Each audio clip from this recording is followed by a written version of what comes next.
Good evening, members of the board and Dr. Adams, staff and community. I'd like to call the meeting to order. Ms. Williams, will you take the roll?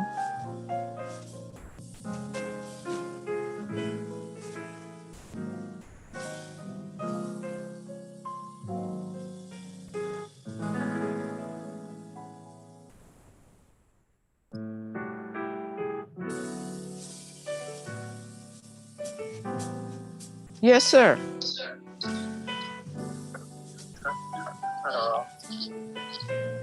Yes.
Good evening, members of the board, Dr. Adams, staff, and community.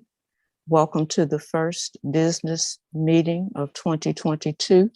I'd like to call this session to order. Ms. Williams, will you take the roll? Ms. Sonnier, Present. Ms. Cousins, Present. Ms. Fowler, Here. Ms. Fowle, Here. Mr. Davis, Present. Ms. Jones, Here. Dr. Roberts. Present. We have a quorum. Let's move to the Pledge of Allegiance, please.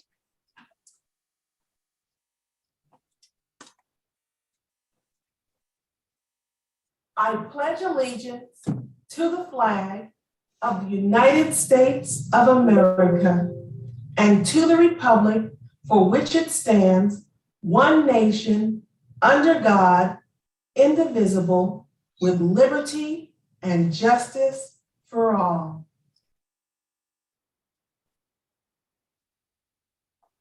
Tonight, the Spirit of Excellence spotlight shines on Carlane.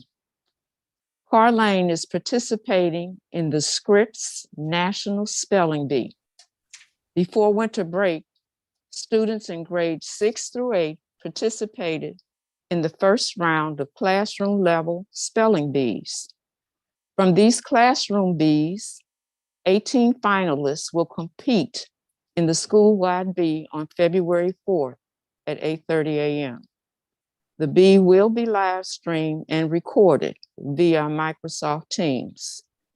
The winners of the school-wide bee are as follows: Demaria Jackson, 6th grade; Janae Jones, 6th grade; Jada Reed, 6th grade; DeAndre Thomas, 7th grade; Summer Dixon, 7th grade; Ramondo Gillespie, 7th grade; Jemiah Hawthorne, 7th grade; Lindsay Jefferson, 7th grade; Zariah Mensah, 7th grade; Danny Moore, 7th grade; Ashana Sanders, 7th grade; Josiah Phoenix, 7th grade; Tia Carthen, 8th grade; Kiana Johnson, 8th grade; Ty Gassaway, 8th grade; Gina Vaughn, 8th grade; Tatum Harris, 8th grade; and Brene Howard, 8th grade. Congratulations.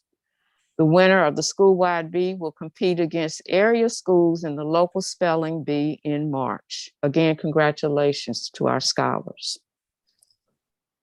Moving to the approval of the minutes, can I get a motion and a second to approve the minutes of 12/11/21?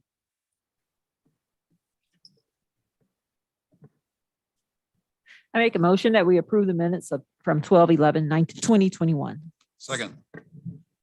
Ms. Sonnier, Yes. Ms. Cousins, Yes. Ms. Fowler, Yes. Ms. Fowle, Yes. Mr. Davis, Yes. Ms. Jones, Abstain. Dr. Roberts. Yes. Motion passed. Can I get a motion to approve the minutes of 12/14/2021?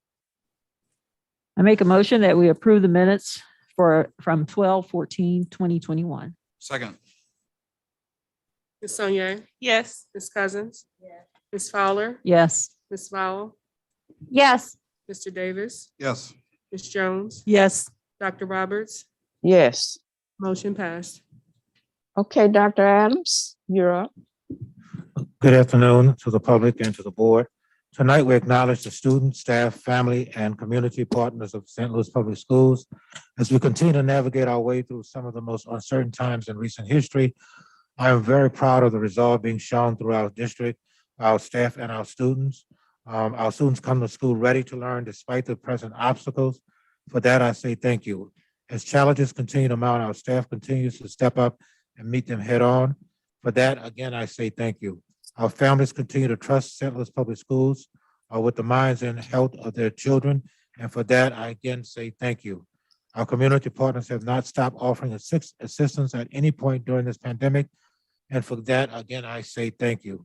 It truly does take a village, and I couldn't be any prouder any prouder to be a part of the St. Louis Public School District. And again, I'm going to provide a presentation to the board in terms of an update where we are with COVID. But I wanted to begin the conversation tonight by saying thank you to the community, to our staff, and to all of those parties that play such a vital part in the work that we do. This week, students enrolled in the district's Finish Line program, despite what's going on with the pandemic, started a dual enrollment class at Harris Stowe University. We normally have about 60 or 70 students in that program. The program allows students to take up to 6 hours of transferable credit. And the key word here is transferable credit, such that those students are graduating from high school this year and will have the ability to transfer 6 credit hours to Harris Stowe or the university of their choice. And we wish them luck as they take steps toward a bright future, despite what's going on in Harris Stowe being 100% virtual at this time. Those students are still engaged. At this point in time, we have several presentations. We'll start with the financial presentations first.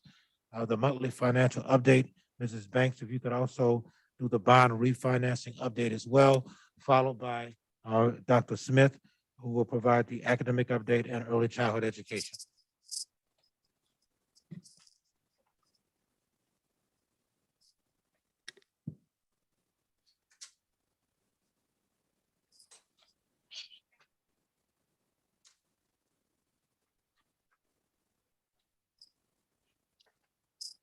Thank you.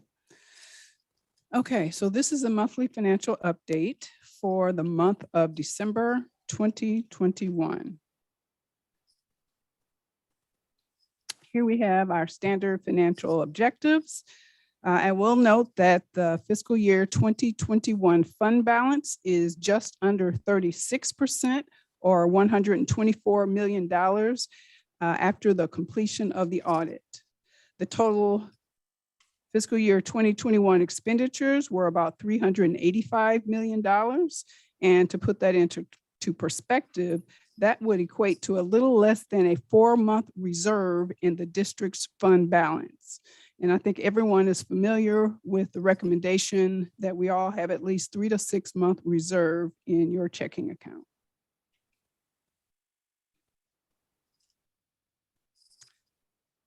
So our agenda for today will no COVID update. So it will include year-to-date ESSER 2 spend, December year-to-date preliminary results, and a financial outlook along with any questions you might have.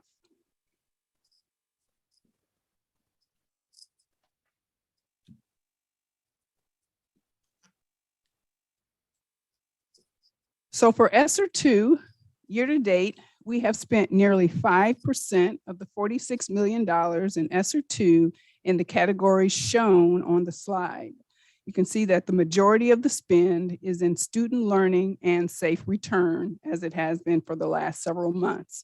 And as we've discussed, we really anticipate the spending to really start to take off later this month and into February, now that all the school plans have been approved, but we actually won't see those, the percentage really to increase quite a bit until we actually pay the vendors. So we might not see a lot of spend until March.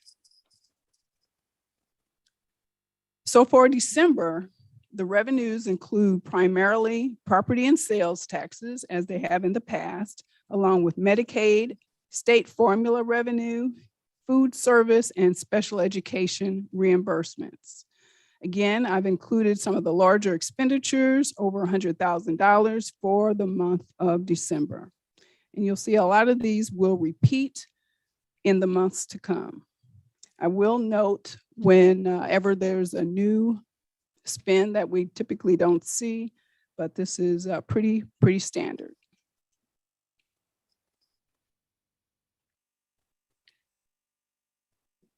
For our December revenues, we received $116.2 million or $149.6 million year to date, which is 36.5% of the revenue budget.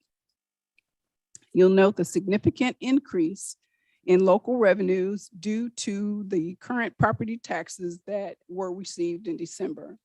December is the first month that we start receiving the current revenue and property taxes based on the tax levy that was set in September. And in January, you will receive you'll see an even larger number. We're also receiving higher than expected revenues from DESI in Proposition C sales taxes, which are distributed on a weighted ADA across all districts. We've seen higher state formula and transportation revenue as well. We received a $1.4 million Medicaid settlement in the federal category, and those funds were not budgeted. We didn't know exactly when we might receive that. Other unbudgeted revenue that we anticipate but have not yet received include some building E-rate funds.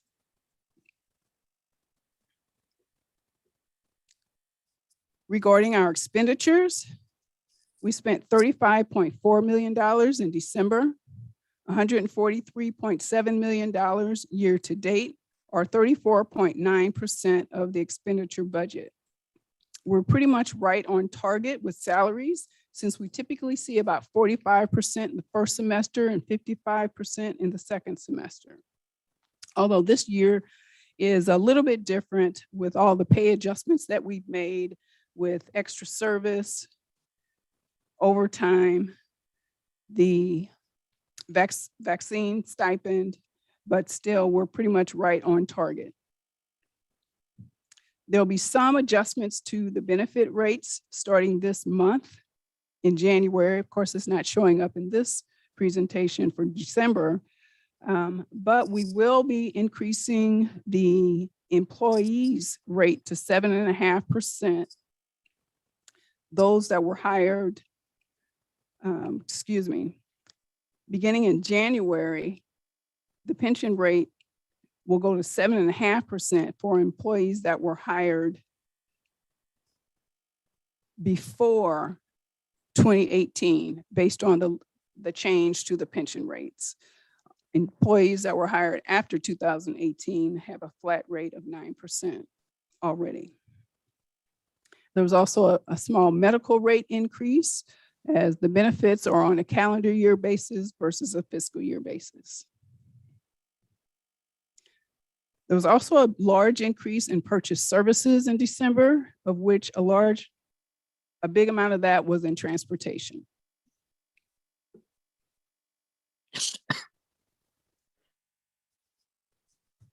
So the next two slides are really the audit finding responses based on the audit that was completed in December. We had one financial finding and one compliance finding.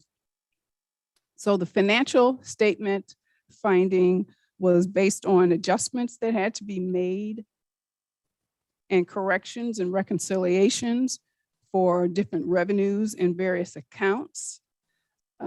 Below, you can see the district's corrective action plan that we will implement so that we can avoid repeating this finding in a future year. I see that everyone has a copy of the ACFR, used to be CAFR, but now it's the ACFR Annual Comprehensive Financial Report. Also, you should have a copy of the compliance report. We did receive information from the auditors that they will be sending over copies of the viewpoint document, which was used during their presentation in December, which includes the audit findings and corrective action plans. We also have a scheduled meeting with the audit committee next Thursday, I believe, February 3rd, where we will go through these corrective action plans and discuss any other changes that the board or the audit committee might like to see. So if there's any questions on these responses, I wasn't necessarily going to go through these here, but I certainly will if anyone has any questions.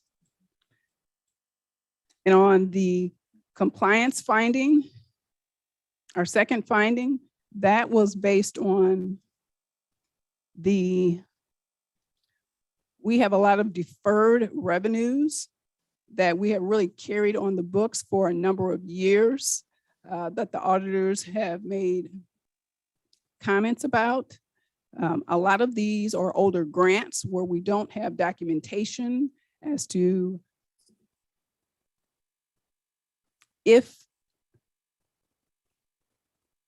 Well, I guess the comment really from the auditors is that we need to stop carrying them over and determine whether or not we can actually write these off.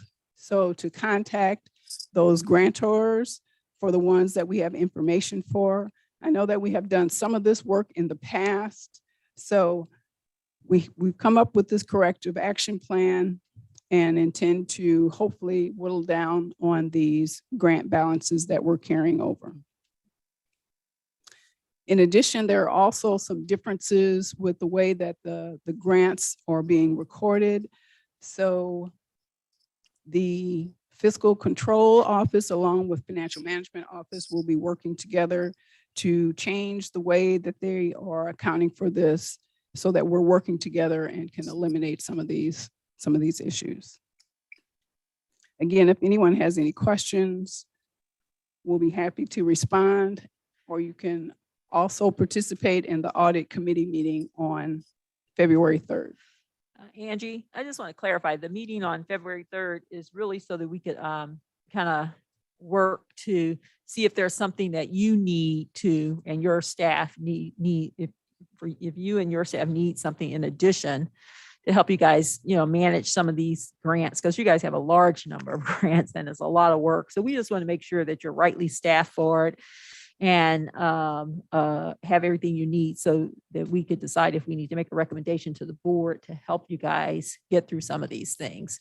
And also I appreciate you guys' responses. These are exactly what should be done. I appreciate you guys, coming up with these. Thank you.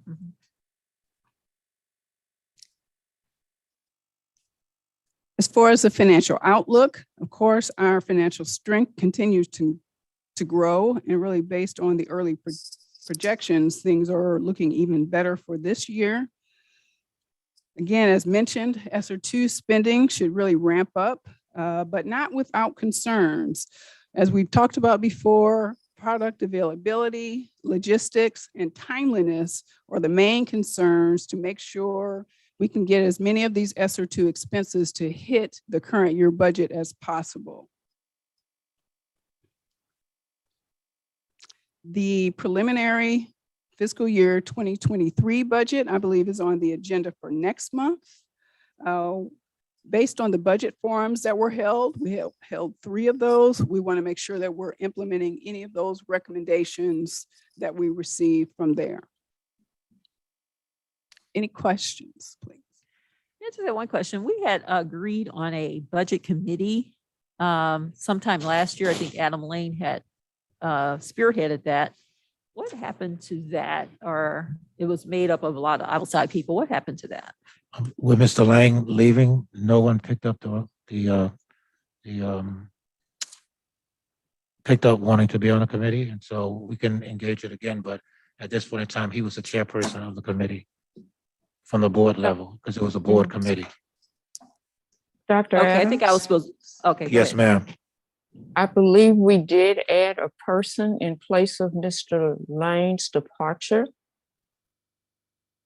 And Ms. Banks, can you corroborate that? I think the gentleman worked for the MSD. That is the audit committee. That's the audit That's committee. the audit committee. That's Okay, not the- all right. Yeah, that's the audit committee. Okay, audit committee. All right, thank you for that clarification. Yes. So we take someone from the board chairing the committee, because it's a board committee. Okay. Yeah, I'd like to talk to Dr. Roberts about it, All right. just so we could kind of rethink that. And because it was allowed the public to get involved and, Mhm. and allow some accountability. So Dr. Roberts, I'll plan to talk to you about it, okay? Okay, great. Okay, so next we'll move on to the bond update.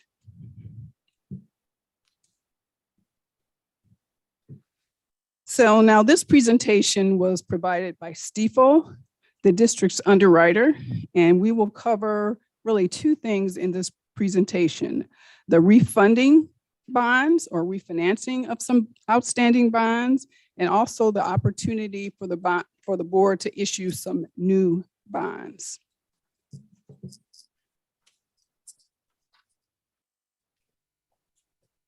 So this first page is really a summary of the bond refunding or refinancing.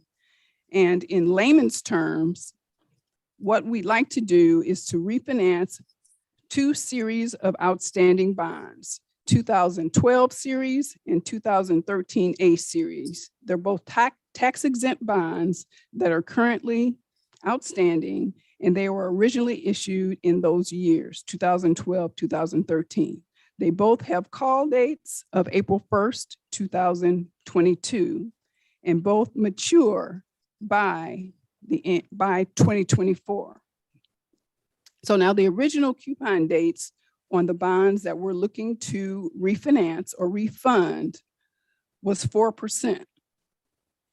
And once they're refinanced, the rate will be an estimated 1.3%, resulting in about a 3% savings to the district and a dollar savings of about $625,000. Now, these are all estimates at this time, and the actuals will be dependent on when we close, and the estimated closing date is March 2022. So it's a really short-term refinancing of just about 1 to 2 years. The total of the bonds that we're looking to refinance or refund is about $20.7 million.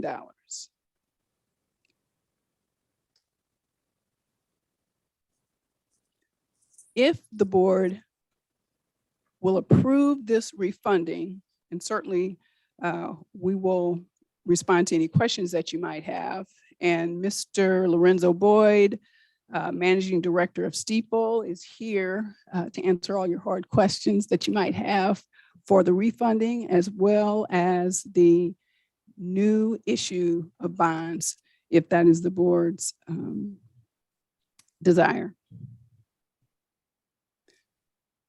But if we're going to go forward with this refunding to save the district about $625,000, there are some documents. There's a resolution authorizing this transaction that would need to be signed by Dr. Roberts and Matt Davis as the board president and the board secretary. And I have those documents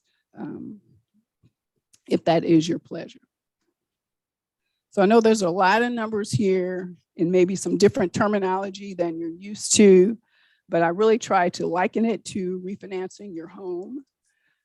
This is basically what this is, except for their bonds, and refinancing to a lower rate so that the district can save some money. Questions? Questions that the board might have for Ms. Banks? Now, Mr. tonight- Boyd? Yeah, tonight you're asking us to refinance the current bonds, not to renew get new bonds, right? Correct. Correct. Okay, yeah. And the other thing too, that I think is important for us to know is that we're refinancing without an extension of the due date, because that's really important. So we have the savings, but we're not paying interest for a longer period of time. So, That is correct. Same structure. Any questions? Okay, well, I will move on to, I know that we've talked about issuing new bonds in the past. So I really wanted to bring this to the board to let you know kind of like what's available and probably what would be our best option. So now this first slide is a calendar of that would be available for bonding. And there are 4 months where you can have bond issues on the ballot. And at the top half, it really just tells you if you're in an even year or in an odd year, based on the date, what the majority approval needs to be. So many boards will make their decision based on, do I need to jump the hurdle of a 2/3 voter approval versus a 4/7 voter approval? At the bottom half of the slide really talks about if we wanted to have a bond issue this year, in calendar year 2022, here are the 4 months. You do have to notify the Board of Election Commissioners that you're going to place a bond issue prior to it being on the ballot. So on the left-hand side is the date. There would need to be notification to the Board of Election Commissioners. And on the right would be the date that the bonds would be voted on. So clearly, we're already past the November 30, 2021 date of notification. January 25th is coming up very quickly, so that's not very likely. So if the board wanted to issue bonds this year, the May 24th and August 30th would be available dates to actually have votes either on August 2nd or November 8th.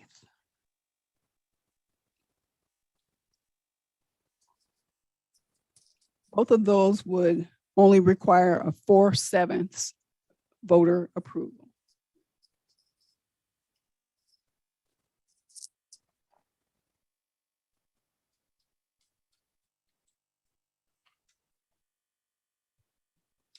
Here's a summary of the new bond or the new money issue. I know we've talked about a dollar amount, but typically when we go out for a new bond issue, we like to do a no tax rate increase so that the bond tax levy doesn't go up. So it's not an increase for the taxpayers. So using that no tax rate increase, we would be able to issue $160 million in general obligation bonds. You can see that the interest on those bonds would be about $74 million for a total of $233 million. And then the average annual debt service, you can see that that's the payments on those bonds once they're issued. So for the first 8 years, we'd pay about $5.2 million annually. And then for the next 12 years after that, about $16 million to pay off those bonds. Estimated interest rate would be 2.4%. And the maturity of those bonds, they're 20-year bonds, so it would be in 2042.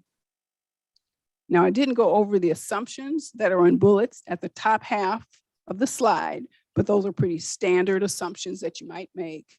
And this does include the fact that it would be a no tax increase, maintaining the debt levy of 0.6211 per $100 of assessed valuation.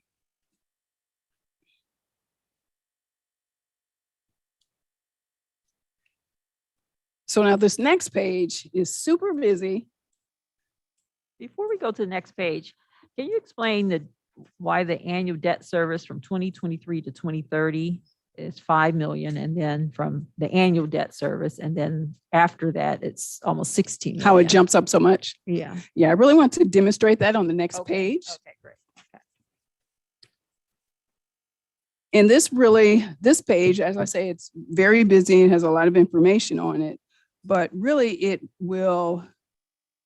it talks about our debt service fund balance over time using the flat 0.6211 debt rate and keeping all else pretty much flat as far as assessed valuations and revenues from other sources into the debt fund. So we're kind of keeping that flat. We know that's not how things work out, but just for purposes of having a projection, if we issue the $160 million bonds along with our existing outstanding bonds. So if you kind of look in the middle of the chart where it says existing debt service, you can see it starts out with $24.1 million and goes down, I think that's 9 years, to about 14.8 million. That's what we currently owe on our outstanding bonds. And after we pay off that $14.8 million, they'll all be paid off. So that next column is really the new money, $160 million bonds that we're contemplating. And you can see for the first 8 years that the $5.2 million would be the annual service on those bonds. And the second 12 years is that 16 million. So if you look at those side by side, the existing and the new, you can kind of see why it's a lower amount in the first 8 years because we're paying off some existing bonds. But what I also wanted to bring to your attention is in the far right column in the green is where we're looking at, well, really it's the two far right columns. How much of our, well, I'll say that how much of our debt service fund balance is growing. And the green represents the percent of our fund balance over our next year's payment. So you can see how those green numbers are really increasing along with the debt fund balance really increasing, which we can't have too much money in our debt fund balance. I think we can only have 1 year of reserves. So at that point, we either need to consider issuing additional bonds or reducing that debt service balance.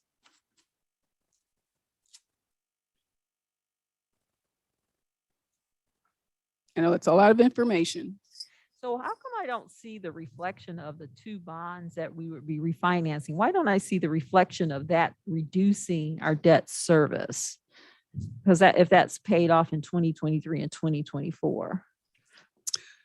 Well, I'm assuming that, let's see, in 2022.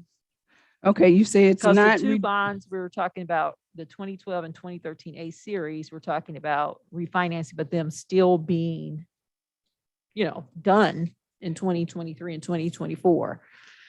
Yes, for those For those two series of bonds. We have multiple series of bonds that we're still paying off Right. in those years. But wouldn't the pay off those reduce the debt service? It once they- will, yes. And I'm not seeing that reflected in the numbers. Is that some reason why, or we continue to pay us the same amount just to cover the other ones? We're continuing to pay the same. Well, you can see that in the existing debt service, that amount is going down each year. Okay. So those refunded bonds would be in the existing debt service column. So you see a reduction each year as we're paying down those bonds, principal and interest each year. Yeah, I know the balances are, but aren't those because of but the payments are consistent. So I guess I was. Well, the revenue, Uh-huh. yeah, so the revenue is based on the tax levy. Okay. So when we set, and that's the 0.6211, right? So that's the amount based on the assessed valuation. So in this example, the assessed valuation, we kept it flat, which we know it's going to change, and the debt rate is flat. So that's why the revenue shows up Okay. the same amount each year.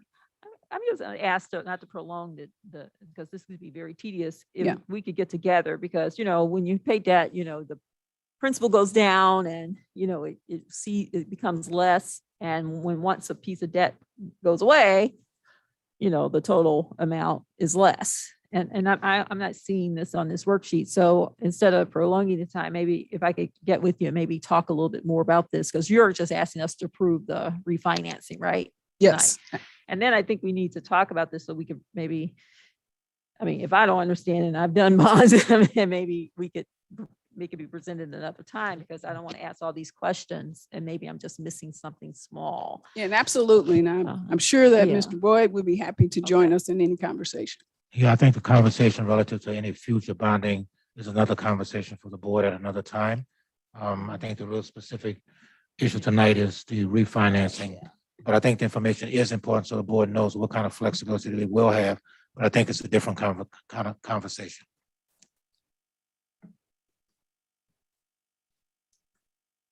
Dr. Adams and Ms. Banks, this is a lot of information. And so is the question for us to have some kind of agreement tonight, or can we get some additional information? The information relative to refinancing is all that we want the board to take up tonight.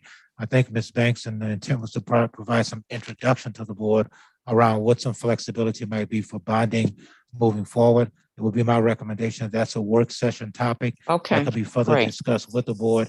If not this month, next month, because I would think what she's framing is that there's some opportunities this year with the 4/7, which means you only need about 55% to get something passed as a waiting to next year. You're mainly going to need about 66%. So I think that's the Okay. reason why she's teasing the board around that idea tonight. Okay, I appreciate that clarity on it. Ms. Banks, thank you very much. We'll come back with an approval because that item is on the agenda. Mrs. Marsh, and followed by Mr. Dr. Smith, please. Dr. Marsh and Dr. Smith. Let's do the early childhood first and then follow with you, Dr. Smith, if you don't mind. Doctor.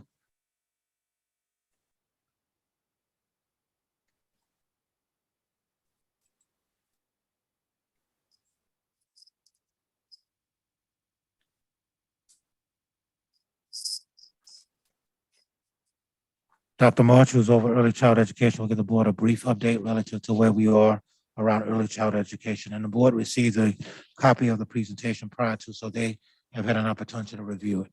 Yes, ma'am.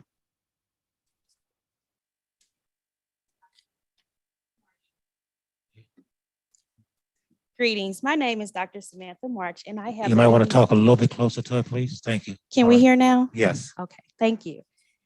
Greetings. My name is Dr. Samantha March, and I am the Director of Early Childhood Education for St. Louis Public Schools. Tonight, I'll be providing an academic office update for the Early Childhood Education Department. This presentation includes an overview of the department divisions, the Parent Interaction Program, the Parents as Teachers Program, and the pre-kindergarten program. I will also outline the pre-kindergarten program's historical and current enrollment, student services, kindergarten readiness, funding sources, and the partnership with the St. Louis Public Schools Foundation. Tonight, I will provide a high-level overview of department operations and a few highlights of each program. So therefore, I know you may have questions at the conclusion of this program, and I will gladly answer them at that time. The first division that I will discuss is the Parent Interaction Program. This program offers parenting students of St. Louis Public Schools Missouri state license on-site childcare for their children birth to 5 years old. This program is important because it provides education and parental support services to help students and children graduate and move forward with goals after high school. In addition, the PIP program strives to involve parents and children in cooperative learning experiences. There are 2 PIP sites, one at Vashon High School, where there are 20 students, and one at Roosevelt High School, where there are 12 students. Both sites are fully licensed centers by the Missouri Department of Health and Social Services. We know that it is important to provide wraparound services for our parenting teams. This is done through the collaboration of the Prenatal Literacy and Adolescent Nurturing Program, Project CORE, the PIP tracking system. There is a male involvement component, and mental health support is provided through an affiliate agency monthly. The next division of the Early Childhood Education Department I would discuss is the Parents as Teachers Program, commonly referred to as PAT. This is a home visiting program for families with children prenatal to kindergarten age entry. The priority is to service disadvantaged and high needs families. This is defined by families who request 2 or more resource referrals and are located in low income areas. This program offers services to residents of the St. Louis City region, is state funded through a reimbursement process, and there are 3 parent educators that carry typically a caseload of 20 to 30 families each service year. As of December 2021, at the end of semester 1, there were 181 screenings that were conducted. The goals for the Parents as Teachers program is to, 1, increase parent knowledge of early childhood development and improve parent practices. 2, provide early detection of developmental delays and health issues. 3, prevent child abuse and neglect. 4, increase children's school readiness and success. These programs are implemented through the program components. Families are offered bi-weekly or weekly private visits, bi-weekly group connections, annual developmental and sensory assessments, and resource connections to community agencies.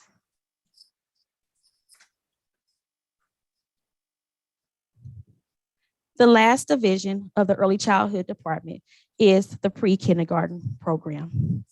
The pre-kindergarten program is a high-quality early childhood program for children in the St. Louis City region, ages 3 to 5 years old. St. Louis Public Schools has a capacity to be one of the largest urban public pre-K programs in the state of Missouri. There are pre-K classrooms at all 39 elementary sites throughout the district. 2 of those sites are special early child care centers. Those are Sticks and Wilkinson. The services that are offered to our young learners are general education services, special education services, gifted services, and ESLO services. The pre-K program is tuition-free, it's all day, and transportation is available to our pre-4 students. The pre-K program education services are categorized in 4 components. The pre-K program is a very comprehensive detail. It's very comprehensive detail in the services provided to young learners and the method of delivery. And just as you can see here, there's just a wealth of information. And to be honest, this could be a presentation within itself. But what I would like for you to know is that the first 2 columns, the general education column and the special education, are mandatory components that keeps us in compliance with DESE Missouri state regulations and mandates. The second 2 columns, the gifted education program and the ESLO program, are extension services that are offered by the district. Tonight, I would like to highlight the special education program because the district does go over and beyond to make sure that we provide early detection of developmental delays and challenges that our young learners may experience. So therefore, we are offering 6 different type of classrooms at 15 different sites. And we also offer services to students that are not in the St. Louis Public School District through itinerant services. So these students can receive services in SLPS classrooms, meet at sites, and non-affiliate sites, such as Head Start programs or private child care centers. And the takeaway that I would like for you to know is that none of our neighboring districts, city or countywide, are providing education services to pre-K students of this magnitude. So now I'd like to bring you to the enrollment in the district with some historical data. I provided data 10 plus years ago in 2007 to let you know that we had less than 100 classrooms within our district.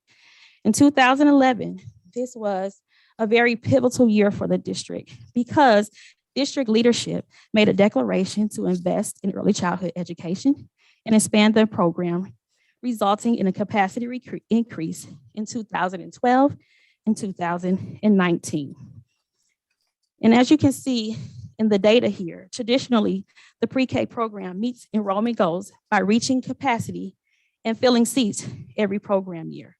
However, in 2020, there was a decrease in capacity due to the pandemic and simultaneously the school closures.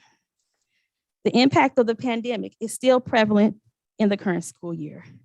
We are currently operating on an adjusted capacity of a little over 1,800 students, and there are currently 1,664 students enrolled at this time.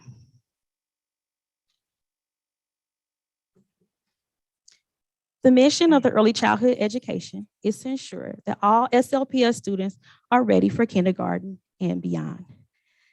The desired results developmental profile, also known as the DRDP, is an observational tool that is used to document, reflect, and report on the learning, development, and progress of students. It is administered twice per year, and this is the DESE-approved assessment tool to determine kindergarten readiness. Provided for you is historical and current performance data for review. On this screen is a data table from the last two complete cycles in the school year, 2017, 2018, and 2018, 2019. We then jump to the most recent assessment report in the fall of 2021 because assessments for pre-K were canceled during the virtual learning time period.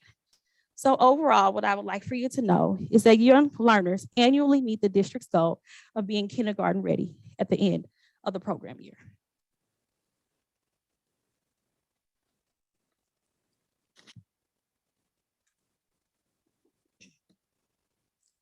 All components of the pre-kindergarten program are provided free of charge to families.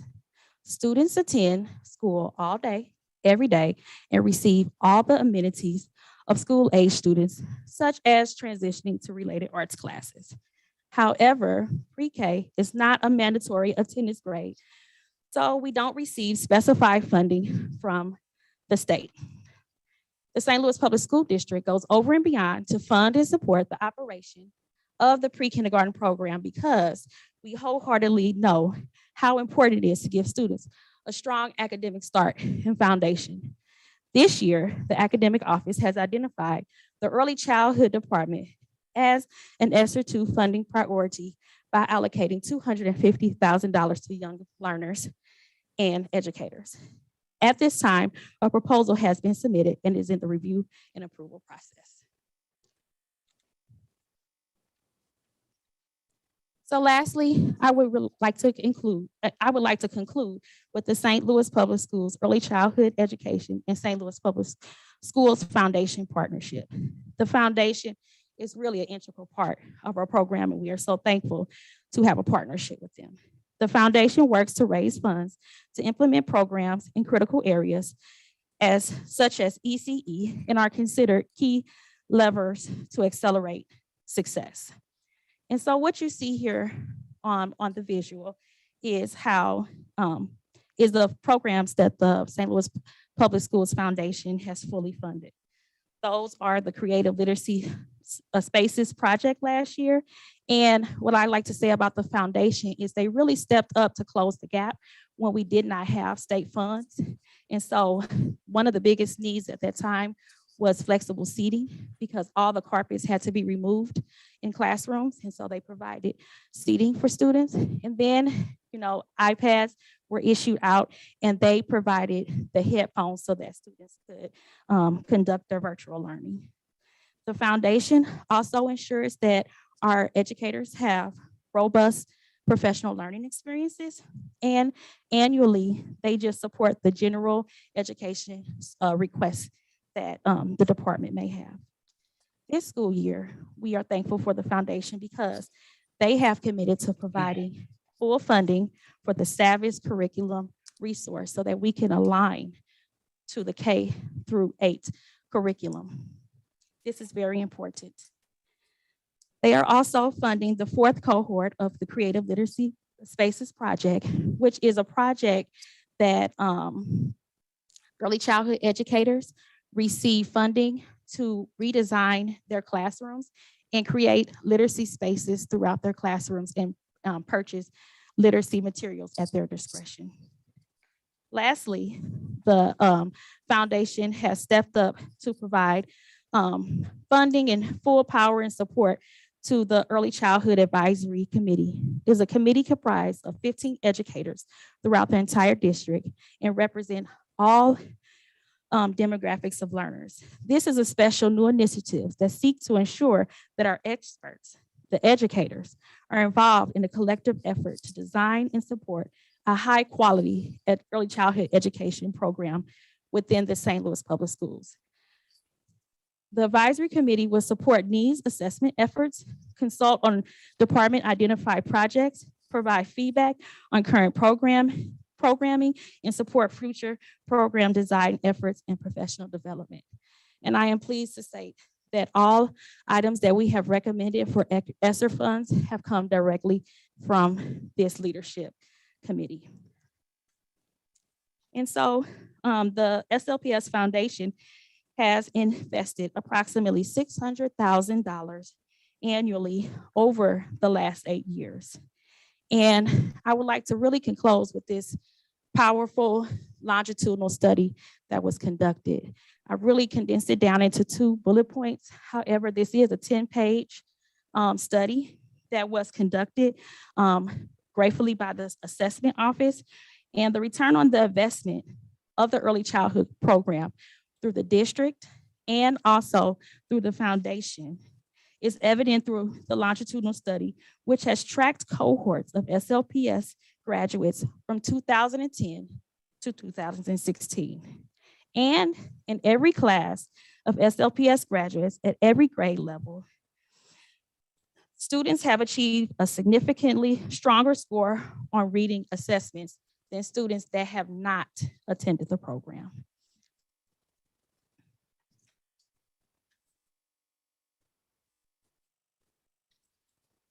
So just in conclusion, in the final conclusion of this program, I would like to end with the beginning in mind. When we support, prioritize, and invest in our early childhood education strategies, intervention programs, and our learners, the successful result is clear now and in many, many years to come. At this time, I may take any questions you would have. Are there any questions for Dr. Marsh? I just have one quick question, and I just want to clarify something. Under the education services for the pre-K for gifted students, Yes, it has only 18 students at 2 facilities. Is that number correct? that is correct. This Okay. program year, we have Mhm. seen a decrease Okay. in the interest in our gifted program. Traditionally, we have had more sites. There was 1 classroom at Columbia. There were 2 classrooms at Mallinckrodt and 1 classroom at Classical Junior Academy. Now it's decreased, and there is 1 classroom at Classical, and there's 1 classroom at Mallinckrodt. Yes, I have a question. How Yes, long have ma'am. we had the PIP program? I would like to circle back on the team with just the exact amount of years that we've had in the PIP program, but we've been offering this service for quite some time. We have historically offered this program at Sumner. That site was closed, and now we offer the program at Vashon. So we've had it at Roosevelt. Vashon, prior to me arriving, we extended it using desegregation dollars at Sumner and Roosevelt. Obviously Sumner's program no longer was needed because we have capacity there. So 2011 using desegregation dollars, and we continue to use GOB dollars to continue to move it forward. But at Vashon, has been there for the last 15 or I would say 15 or 18 years. Yes. So my other question, I did hear you say that you had a follow-up on the families that were involved. So the families that were involved in the initial PIP program, is there some type of document or something where the public can go back and see what kind of progress the young people have made? Sure. I believe what you're speaking to is the longitudinal study, Mhm. and that longitudinal study was actually conducted in the pre-kindergarten program. Oh, okay. So there's really no data right now on all the families that were able to participate, like, when you're a teen and you're in high school. Right. Don't really have a follow-up, because that was real important to have a program like that. I have visited when the program first started, and I thought it was a wonderful program. Just was hoping Absolutely. to see some, evidence so other people can be encouraged. That is something I can check with the PIP coordinator on to see exactly what data we have. All right, thank you. No problem. Just one last question on the parents as Yes, teachers. ma'am. You say that the priority is to serve the disadvantaged and high needs families. Sure. Is parents as teachers not available to those families that don't? fit those categories, or can they get services directly through parents as teacher? Absolutely. Okay. Any family that is residing in the St. Louis City Mhm. region can receive parents as educator, parents as teacher services. However, we do like to prioritize those families that are in greatest need to be most equitable. So when you guys are prioritizing, can a family reach out to parents as teachers on their own to get the services? Because I felt that program was incredibly helpful to me as my. It is children an were growing extremely up. helpful Yeah. program. And also what I'd like to say is that there are 4 different types of ways that we offer that program. So we can ensure that we are providing that family with the services they need at the time that they need them. So let's say, for instance, there might be a family that needs the more biweekly meeting, so they have to meet 2 times a month, whereas some families just meet once. Just to kind of follow up on that, in Sure. terms of parents as teachers, is there a cap in terms of funding on how many families we can serve, or is any family who qualifies because of age able to apply and the funding would be available? And so the eligibility for the program is any family that resides in the St. Louis City region, and there is a reimbursement process. There's not necessarily a cap. It's just we have 3 parent educators in our department, and it's just how they can perform and utilize the services. So do we have to turn people away because we don't have the capacity to do it? We never turn families away in any of our department divisions. What we do is we place them on a wait list if we cannot service them at that time. But as I stated, there are 4 different components, so that maybe if a family cannot receive a home visit, that family can still receive a screening, and then they can get some community resource support to help them in implementing what they need to be done for their child. And generally speaking, I know everything's weird this year. Mhm. How many families do we serve, and how many families are on a wait list? So currently at this time, it all depends on the parent educators load. So the different parent educators, like I said, they have a capacity to service 20 to 30 families. I can tell you right now, we are in the upwards of 100 families on our wait list that we will be servicing. And so I guess my question is, are we understaffed in that area for the amount of parents that could use this service? And I also kind of wonder how much we market it, if there's people who don't know about it that could take advantage of it. Absolutely. And so our program right now has the 3 parent educators, and we could use some additional support in that area. And that is something that Dr. Smith and I will be discussing in the future. Okay, great. Because I agree with Regina, it's a great Yeah. and important program. Yes, it is. I just want to say, I know I'm one of the biggest fans of our pre-K program. I just think it's excellent, and I appreciate your articulation of how important that is and how unique it is. I tried to mention it today in Jefferson City because I do believe it is something that should be heralded and should be rewarded and funded and expanded if possible. Kind of to that end, I know enrollment's down for the pandemic, and talking to parents that have chosen not to do it, it's completely understandable Sure. why that happens. And so maybe again, this year's weird, but in a typical year, Mhm. do you know how many of our pre-K sites Yes. would have waiting lists? Sure. So it does vary from site to site. Typically, we have a larger waiting list on our south side sites. That is historical data that we do have collected in the early childhood department. However, the result of the pandemic this year, we have seen the wait list actually on our north side. Okay, well, that's great. Yes. And so the goal in the future is to examine the data that we have from this current school year and make determinations if we will be able to reopen classrooms according to the needs of the community. Yeah, I just want to indicate that pre-COVID, we would normally have anywhere from 100 to about 250 families on a wait list across the entire district. So we were never we were always at capacity and had people on wait lists as early as September. So the last 2 years have been outliers for us in terms of numbers We do have the capacity, as you can see, because we closed 17 classes, not just because we closed schools, but we closed classes in buildings. And so we are poised and ready to get back up to 2,200 after the pandemic is over. We would have to obviously hire more staff, which we're willing to do. We have to actually move pre-K teachers to first and second grades such that we would not lose them as teachers, with the hope and belief that they come back as pre-K educators at the end of this school year. And this may not be of a question that you have Sure. an answer to or have an answer to tonight, but in terms of our pre-K enrollment and that transition to kindergarten, and then Mhm. even the transition from kindergarten to first grade, it's Mhm. my impression and my recollection that it decreases. So we have a very popular pre-K program. A lot of those parents may come to SLPS for pre-K, and then they don't stay for kindergarten, and then the numbers continue to drop off of first grade.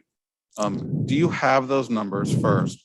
And second of all, if that's true, which I think it is, Mhm.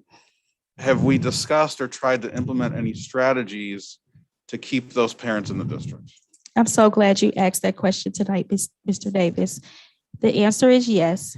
We have experienced matriculation over time from when our pre-K students start in the district and as they go up in grade levels.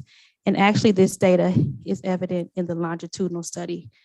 Like I said, that's a 10-page report, and it does speak to the matriculation that occurs and exactly how many students that we have currently in the district that attended a pre-K program, either at P3 or P4, and what their actual STAR assessment scores is now.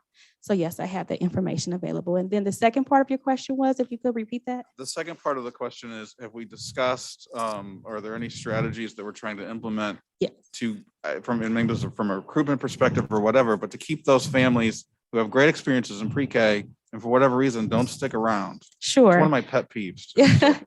And as mine is too. I've been in the district for 10 years now. And as a former pre-K teacher at Ford Elementary, that was one of the initiatives that I actually led in our building, is what we call retention of our students.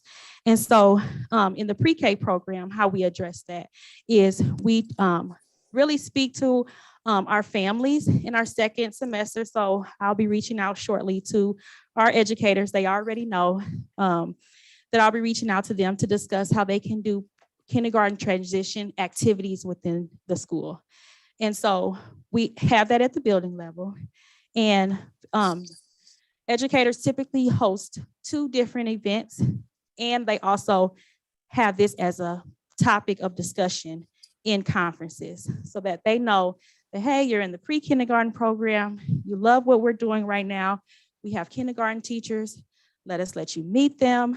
Let us let you, at pre-COVID, view the classrooms. Let us give you some information as to how we can best support you. And then one of the strategies initiatives that we particularly hone in on is making sure that our families is best practice for them to attend their home schools so that they don't move out of district.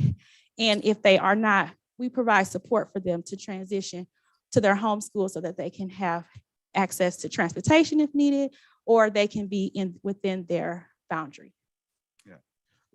Thanks. I've had this discussion like with our own principals. Sure. And I know it's always something that sort of confounds them. So I don't know if there's more support needed for that. I don't know, again, if it's a recruitment issue, but Absolutely. like I said, it's my pet peeve. I try to recruit as many people as I humanly possibly can. Sure. And I know it's tough. I know there's a lot of factors, but it's just such a, they're here. Yes. They love it. Why don't you stay? Yes, I totally agree. And I will have to give kudos to our Office of Institutional Advancement.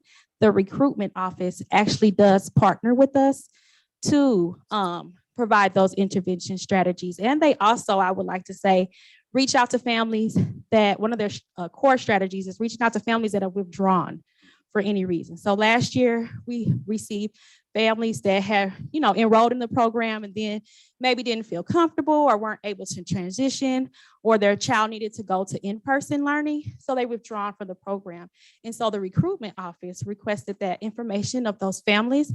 And then they reached out and said, hey, we want to welcome you back to our district. We have a kindergarten classroom at XYZ site, and let's get you back enrolled. And I said one more thing. I'm sorry, I was gonna be quick, but. Sure, no problem. Keep going. The other thing, and this is a complaint or a concern or a thing that I get from a lot of parents, and, you know, I say this with no judgment because it's absolutely acceptable, but pre-K parents are, you know, a special group. It's, you know, it's a first experience and you think you don't know what you're doing and you feel like you're making the wrong choices, no matter what choice you make. So, you know, what I'm talking about. You're smiling, but I'll say it. But I love them. So one of the concerns that I hear a lot, and I kind of understand it, is the enrollment process Yes. is kind of difficult, cumbersome, and confusing. Okay.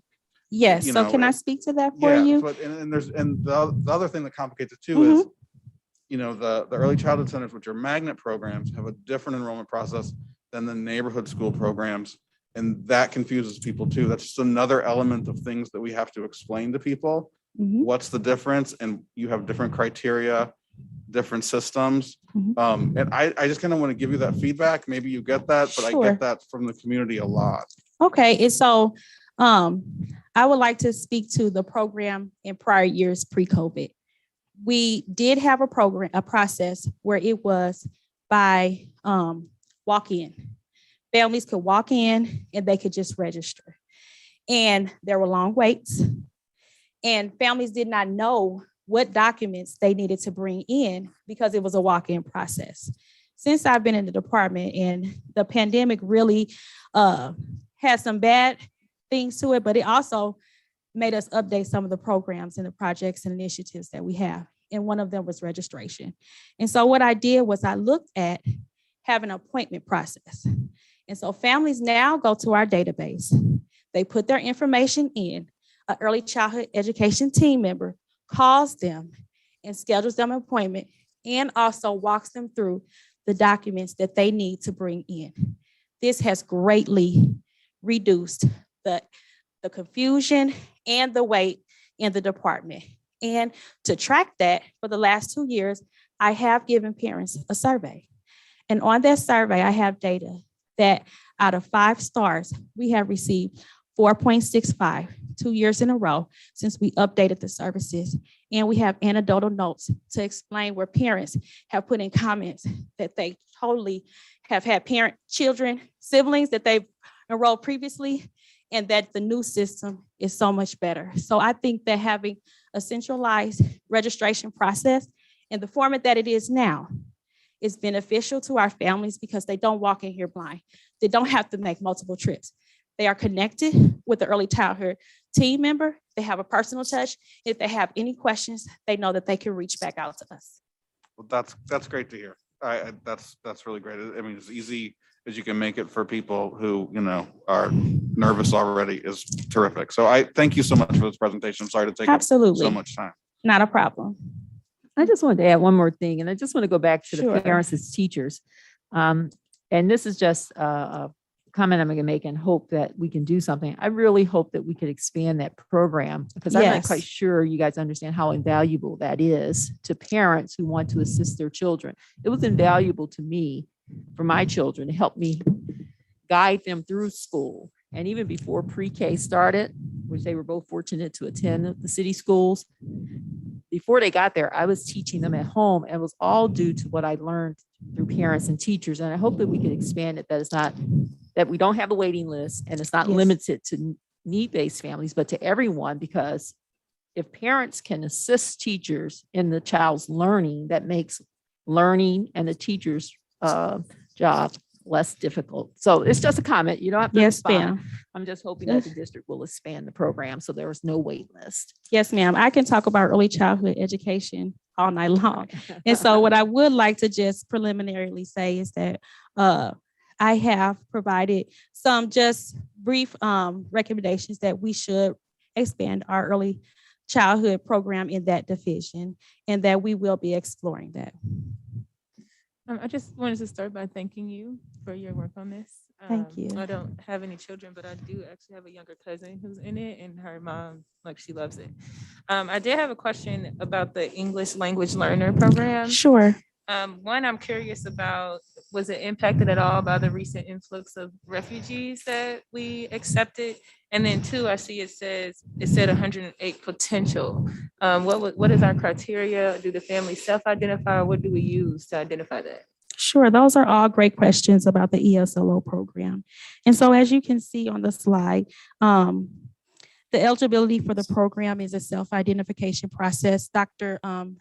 Gonzalez del Castillo did speak about how they ask certain questions to identify if families need those services. And then they are assessed. And it all depends on the school placement, which is the 9 ESLO centers. And what I have to say about this program, again, it is an extension program. So technically, our district, per DESE mandate, does not have to provide any services to ESL learners. However, we have collaborated and identified that it is a special need, and we have put resources towards it. So Dr. Gonzalez del Castillo does have an itinerant teacher that she has had for last school year and this school year that actually goes out and assess what we call we have to term them as a potential ESLO student, because technically they're not, but because, like I said, the district goes over and beyond to provide those services, we do that. And you can see the methods of support that those students are providing.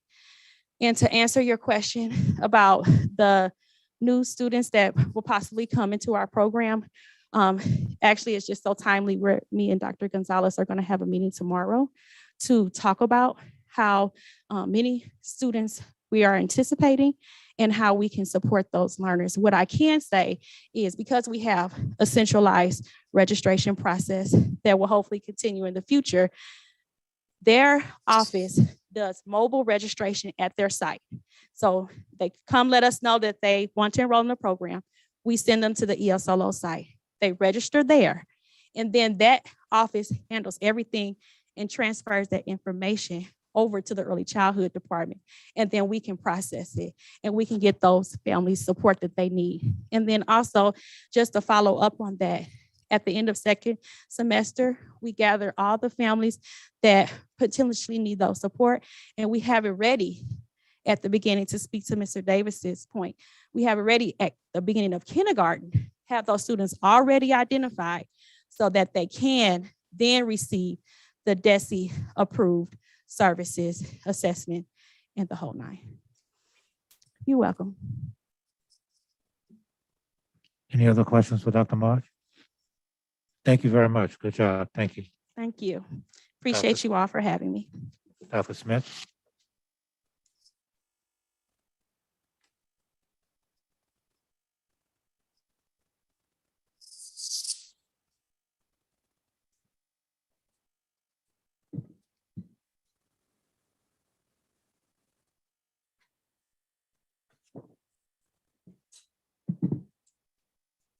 And so what we're going to have an opportunity to do there, all right, what we'll have an opportunity to do is to move from the micro to the macro now. You heard a little bit from from our pre-K early childhood education program, and I'm going to talk a little bit about specifically an overarching academic office update. And so one of the things that I wanted to talk about specifically is really around second quarter updates with specific data. You can go to the next slide, Cheryl. And so in my time with all of you, I'm going to focus on a high-level overview of quarter two progress monitoring data, specifically revisiting SAVIS from our last time that we were here, and then spending the remainder of my time really focusing on quarter two common formative and summative assessments, the data that we have there, and then giving you a fall to winter STAR assessment progress monitoring update, a 3-year comparison data. And so one of the things that you see on your learning guide agenda there is the third bullet, SAVIS semester 1 implementation update. One of the things that you'll see next time is this will be the focus of our actual update for the academic office. And so that information will be presented at your February meeting. And so let's begin with SAVIS. And so the last time that we were here together, you heard from our Director of Curriculum and Instruction, Dr. Kim Moody, and she talked about how we created a strategy to really address the learning regression during the break, right? And so we implemented the ELA winter break workout. And so that was an interactive digital bingo card with specific learning activities for our scholars to complete in relationship to the ELA Savvis curricular resources. And I wanted to spotlight the top 5 participating elementary classes as well as the top 5 participating middle school classes during that time. And our C&I director is working with those particular classes at those particular schools to receive the prizes for their participation and engagement. The next slide really highlights what they were actually engaged in. And so the last time that we were here, December 10th, up until the end of the second quarter, the start of semester 1, which is January 4th, we had an opportunity for 3 weeks worth of ELA workshop winter learning, right? And so what you see there is 3 weeks worth of opportunities for our scholars in grades 3 through 8 to engage in digital usage of the Savvis literacy resource. And one of the things that I wanted to call out is over those 3 weeks, we see that average of over 1,100 learning activities were completed across all of our 6 grades. And then I spotlight 5th grade that had over 1,700 completed learning activities. What's not listed there, what are those specific learning activities? They're in 5 specific areas. And so they're in academic vocabulary, word study, comprehension, writing, and foundational skills, specifically phonics and phonemic awareness. And so we just want to shout out that during the time of winter, where we could have had that winter regression for learning, specifically around literacy, knowing that the board approved our literacy curricular resource of Savvis, we had our particular scholars really engaged in continued learning. I'm going to switch now from Savvis to really spending the remainder of my time now on progress monitoring for our CFAs and CSAs. Remember, the last time that we were here, you learned from Dr. Kimberly Moody, our Director of Curriculum Instruction, what exactly are CFAs and CSAs. And so if we take a look at the ELA data, there'll be 3 slides that we'll look at for ELA grades 3 through 5, 6 through 8, and 9 through 12. Ideally, what you should see on the left-hand side on the blue bar graph is it should be lower than the right side, right? Because our common formative assessments happen before we actually learn the standard, right? So this is the pre-instruction. And then we actually have the standards-based instruction. And what happens then is the common summative assessment that says after we have taught this particular standard or standards, we should see growth in that particular area. So if we take a look in ELA for CFA, CSA in grades 3 through 5, we see that there's growth across grades 3, 4, 5.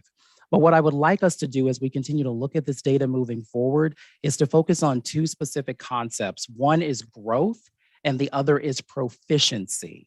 So you'll see that the data that I'll be showing you has a variety of growth. But in the academic office, we are very mindful that we are still below proficiency where we need to be.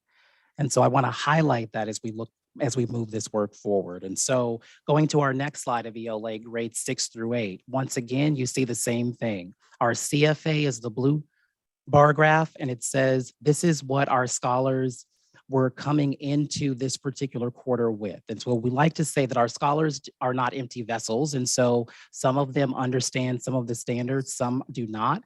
And so it gives us that baseline for quarter 2. And then we see in grades 6th, 7th, and 8th grade for ELA, we saw growth. And so across the board. I'll transition to 9th grade for ELA for our CFA and CSA. One of the things that I wanted to note here specifically for ELA, this is the only grade span with an above 50% proficiency. Remember, I said before, we're going to look at that from a lens of growth and proficiency for ELA. And so we see that across the board in English 1, English 2, and English 3, there was growth from that CFA, that formative assessment. We haven't taught the material just yet, and we've taught the material, and now in that green bar, we see that we have grown. But once again, grades 9 through 12 is the only grade band in ELA for our CSAs that are above that 50% proficiency mark. I want to switch to math for a little bit, and we're going to do the same thing for grades 3, 5, 6, 8, and 9, 12.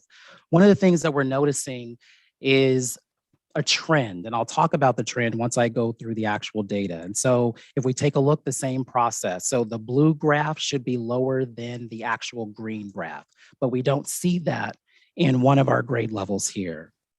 And that is in 4th grade, right? Like, I think I would need some water, but that's okay. I'll work through it. I'm fine. And so one of the things that we notice, I appreciate that. Thank you.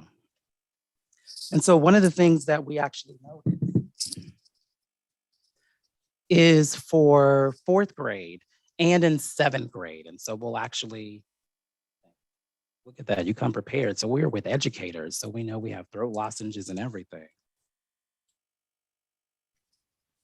One of the things that you'll notice in the actual chart itself is 4th grade and 7th grade are, and I'll have you look at that while I take a sip.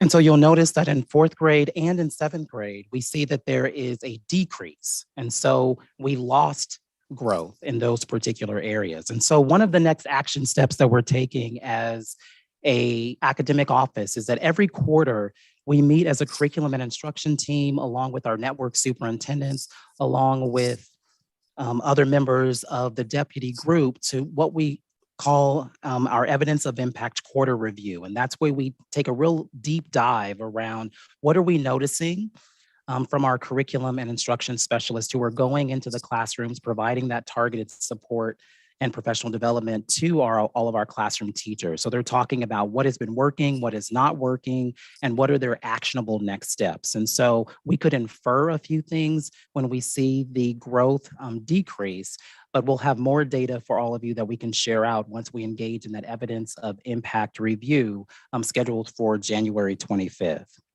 But I also wanted to call out, we go to, as we see 6th through 8th grade, we see that decrease in 7th grade, but growth in 7th and 8th grade. Once again, that pattern. It seems that middle grade in elementary and 4th grade, that middle grade in the middle school in 7th grade, there's something happening there, and we're going to continue to dig deeper. Transitioning to our grades 9 through 12 for mathematics. And so one of the things that we spotlight is while this isn't delineated by the grade level, it is delineated by the actual content area. And so from left to right, we go from Algebra 150, the middle is geometry, and the right-hand side is Algebra 2.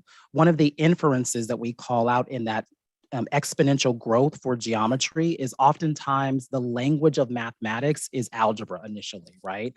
And so when we go into taking a pre-assessment for geometry, most of our scholars haven't been exposed to those particular standards. And so that shows in that blue chart, right? That shows in that blue graph. Once they've been taught that particular academic content, those particular standards, we see that exponential growth of over 22%. It's because now I didn't know any of these concepts before. I've been taught the information, and that constitutes one of the things that we infer happened in that geometry space to show that exponential growth. But one of the things that the academic team continues to work on that I want to continue to bring your attention to specifically is that concept of proficiency and growth. And so we are growing across all of these particular areas. And at the same time, we know that our proficiency for most of these grade levels is beyond that 50% threshold. And so one of the things that I want to transition to is moving away from CFAs to CSAs to another data point that you monitor quite frequently, and that is our STAR data. And we're going to revisit grades 3, 4, 5 because that's the data that we presented at the beginning of the school year. And this is going to be our spotlight data over the course of the year. So we can create that through line of always talking about it. And so as a reminder, remember the STAR assessment is administered 3 times a year, so fall, winter, spring. And one of the things that I'm going to ask you to look at is if we can look at this data from 3 different angles. And so the first way I would like us to look at this is from year to year, fall to winter results. And so if we take a look, I'll use the example of 3rd grade. So 3rd grade 2019, This is based on grade equivalency. So at this point in the school year, since we've had 5 months of school, we should have a 0.5 when we get to the winter mark. So at the fall mark, it should be like a 0.0 because they're just starting the school year ideally. So if we were to look at this, if everyone was on grade level, that third grade in fall of 2019 should be fall 3.0. They're starting out with 0 months of school, and then winter, because it's 5 months into the school year, that should be 3.5, right? Ideally, after 5 months of instruction, they should be at that 3.5 grade level equivalency. So that helps those of us understand what that looks like. But what I would like us to do is to take a look at the year to year. And so third grade, 2.5 to 1.4. So it seems that like we decreased in the winter in 2019. Then we take a look in third grade for 2020. This was the year of remote learning. And so it seems in the fall baseline of a 3.1, and then the winter, we had another decrease again to 2.5. And then we take a look at this year, 2021, we began with baseline fall literacy of 2.1. And this time we're at 2.6 for the winter. And so I want us to look at it that way, but I also ask us just to think about it from a 3-year cohort data perspective. And so the 3 years of data that we have for one cohort would be third grade. So if we take a look at our third grade scores. So in 2019, I'm just going to focus on winter because that's where we are right now. So third grade, winter 2019, we were at the grade equivalency of 1.4. The school year 2020, those third graders are now in fourth grade, right? And so we would look at where they are for fourth grade winter of 2020. It says they're at 3.3. Then I would look at 2021. Those now fourth graders from last year are now in fifth grade. And so we're looking at the fifth grade winter at 3.9. And so we see that there has been growth in that particular cohort from third grade of 2019 of winter at 1.5 to 2020 at a 3.3, and then 2021 at a 3.9. The third way that I'll ask you to look at this particular data and the way that we look at it in the academic office is specifically around what happened this year. And so 2019, 2020, we saw decreases from fall to winter on STAR. But if we take a look at 2021, whether it's third grade, fourth grade, or fifth grade, we see that there was growth, right? We would like that 0.5 growth because we've been 5 months in the school year, but we see noticeable growth, not on grade level, but we have to recognize that as we think about what has been happening this particular school year, right? And so I wanted to call that out. And so one of the inferences that we can make around why it looks a little bit different for school year 21-22 from fall to winter is 3 things. So the first one, this is our second year for full implementation of standards-based instruction, right? So we're teaching to the standards, not to a curricular resource.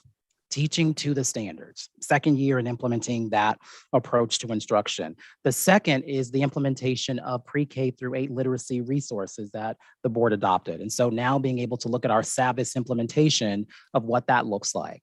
And the third is just around in-person instruction, right? Last year, we know it was spotty opportunities for remote and in-person. This year, it's been in-person. So those are some of the inferences that we have around 2021 fall to winter showing that growth. But we're also mindful that we'll have more information for all of you that we can share after our evidence of impact review meeting on January 25th.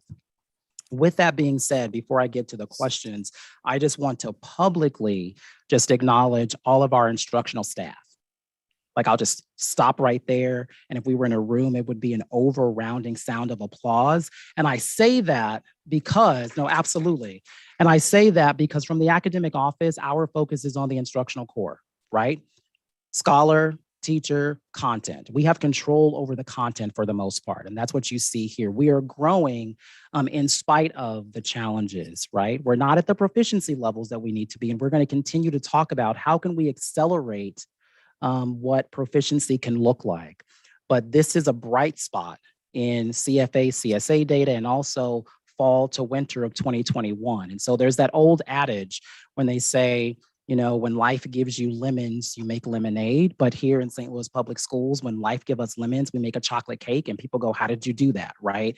It's because we have amazing instructional staff doing amazing things in the midst of these circumstances to get the results that we see here. And so with that, I'll turn it over to any questions that you may have just around this highlighted data from STAR and CFA CSAs.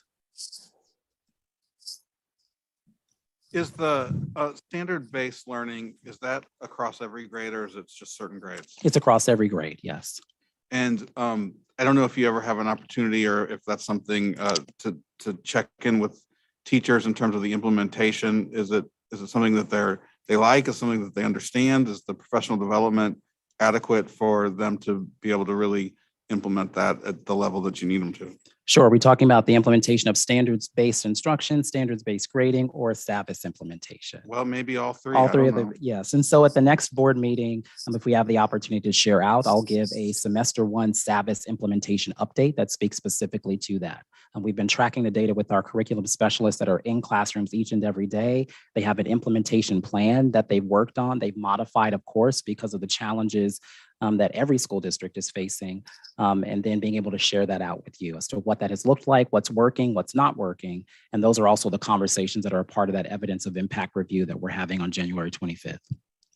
And then I guess I'll follow up then. So then what about the standard-based grading and the standard-based instruction?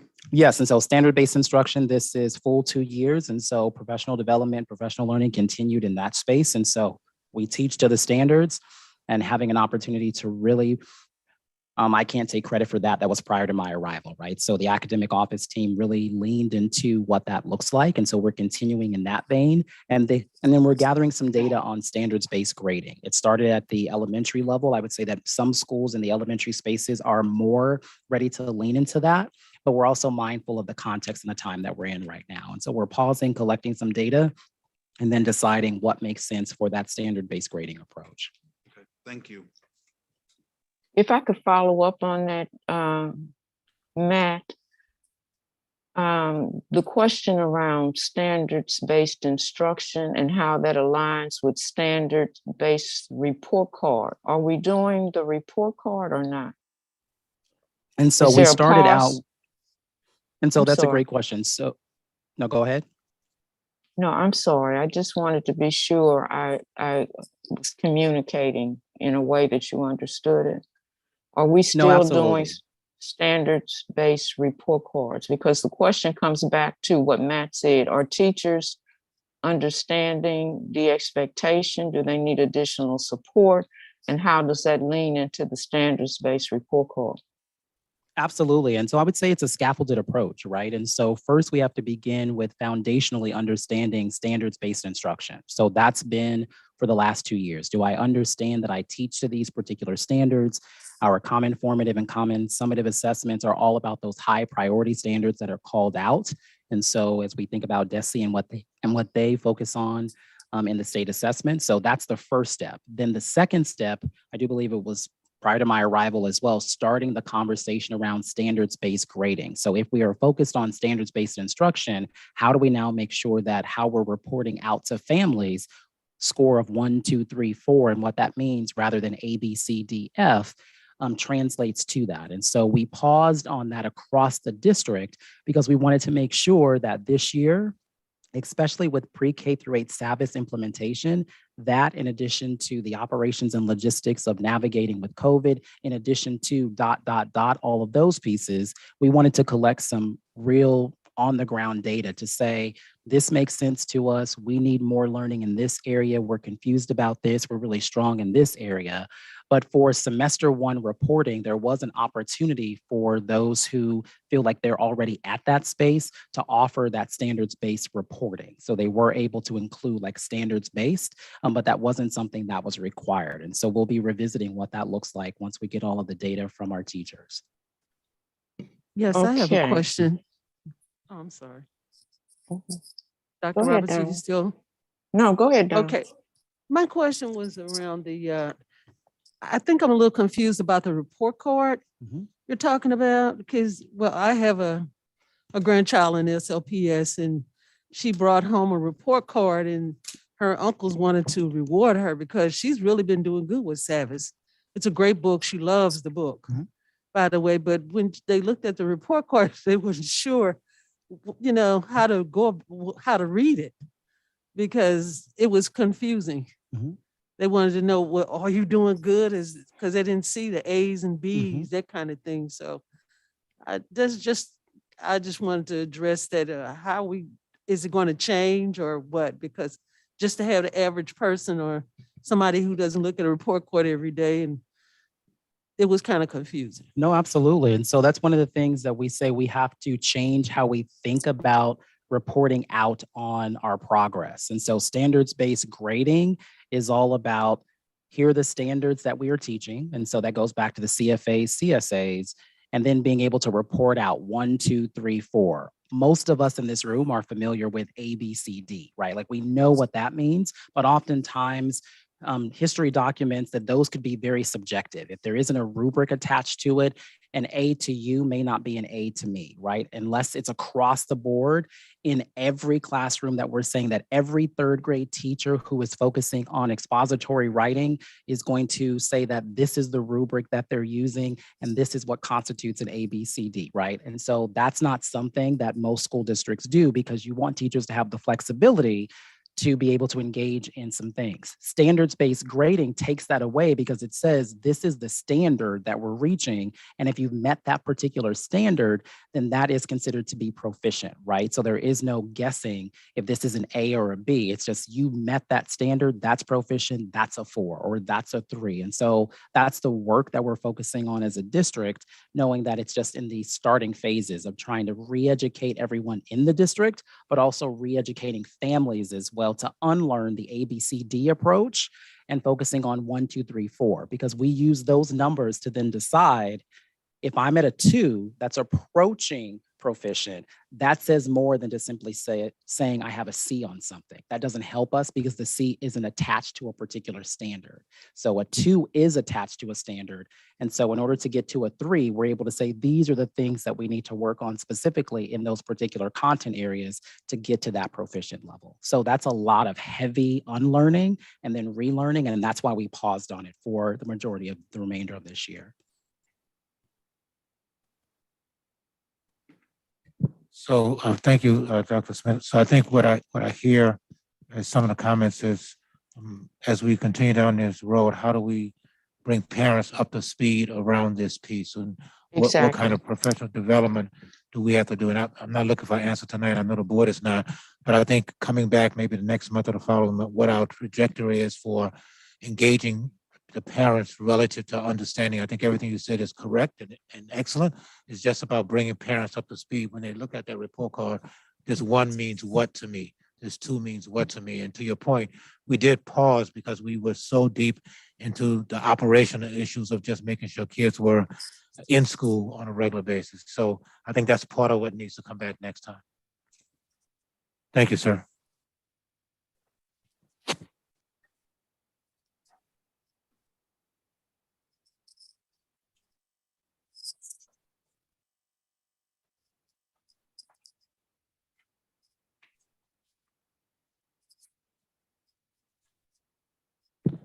Good evening. I want to give the board and the public a really quick update in terms of where we are around COVID and what we are doing based on the new guidelines that just came out on Thursday. I'm going to probably, depending on Ms. Major as well, for some assistance. She is the expert in this space 10 times more than me, but I'll talk a little bit faster than she does. On Thursday, January the 6th, the city of St. Louis provided some new guidelines based on the CDC guidelines, and we started implementing that immediately as early as Thursday. What are the changes? First of all, quarantines are only 5 days compared to 14 and 10. If the person remains symptom-free, continuous household exposures need to remain on quarantine beyond 5 days. If household members' symptoms continue but max out at 10, household exposures require test or return provided by the district, and we're doing that. We received some 3,100 tests kits from the state. We probably have gone through 1,600 already, quite frankly. Unvaccinated people and people who are behind on their booster, 5 months, Moderna, Pfizer, and 2 months for J&J must quarantine after close contact. And positive staff students can return if they're vaccinated, vaccination doesn't really matter, can return after 5-day isolation if they are free, fever-free in 72 hours leading up to return without any retesting or doctor's clearance. This is a big overview of the changes. I'm gonna get a little bit deeper into it quickly. In red is what we previously had, 14-day quarantine. It was reduced to 10 days in December. The new guidelines calls for 5 days quarantine following close contact if no symptoms. What's the benefit? Low school transmission rate did not justify excluding kids from school for 14 days. I think I indicated to the board and publicly about we indicated about 31 kids had transmissions inside the school between the beginning of the school year and December. And so we lost about 45,000 in-person instructional days in the first semester. That's about 9 to 10 days per student when you look at about 900 students. Balance of interest, 5-day quarantine keeps kids home, time when they are most likely to develop symptoms. So having them in school is most important. Next, the previous Department of Health protocols, continued isolation if symptoms develop during quarantining, try to test, get doctor's note, release to return to school if unable to test or test positive. That's what it was in the past. The new guidelines, if symptoms develop during quarantining, test at 5 days after exposure. If positive, isolate an additional 5 days. If unable to secure a test at the time, stay home until you're 72 hours without fever-reducing medicine. What's the benefit? At times, students will be out weeks due to continued symptoms, unclear guidance on how long to isolate, and an inability to secure tests or doctor's care. This makes it really clear. 10 days total, and also fever-free without any kind of medicine gets the kid back in school. Balance of interest, staying home beyond quarantine time and until fever-free assures that the student remains home past their infection period, but max time out is 10 days. It could go on and on and on, but no more than 10 days. Next one, previous Department of Health protocols, if unable to isolate from a positive household member, you quarantine for up to 24 days. From the date of household member's test, the new guidelines call for quarantine is due to household exposure. Student must quarantine for 5 days or until household member's symptoms resolve, whatever is later, but maximum is 10 days again, and must test to return from quarantine. SLPS is providing these tests to return. Based on the numbers we have right now, we're providing that. Again, really simple, reduces it from 24 quarantine, which really was crushing families as they had to find somewhere for their kids to be for 24 days. And obviously, the balance of interest is really clear about the reduction in the days. Previous Department of Health protocol isolated for 10 days from positive test collection date, returning thereafter only with the doctor's clearance. As you know, it's almost impossible to get to doctors right now. And so the ability to return after 5-day isolation, if fever-free for 72 hours before returning without fever-reducing medicine, without any requirement for retesting a doctor's clearance. So now you don't have to retest, you don't have to go see a doctor. If fever continues to day 5, you must still return on day 6 with a negative antigen test result if fever-free for 24 hours. If fever continues or no test or antigen test is positive, you complete full 10-day isolation. So again, you're at home for 10 days as a max, but the idea is to try to get back within 5 days. Benefit the students. Students and staff were largely unable to efficiently secure doctor's clearance, keeping them out longer. So no doctor needed at this point in time. Evidence has indicated that the first 5 days after positive test collections are the most contagious. Next, I won't walk through all of this. On the next slide, it just kind of breaks down. If you had a Pfizer, if you had a Moderna, if you had a J&J, it lays out what needs to happen. But the bottom line is students and staff who are fully vaccinated and up to date on any eligible boosters do not have to quarantine after close contact so long as they remain symptom-free. We are not requiring boosters.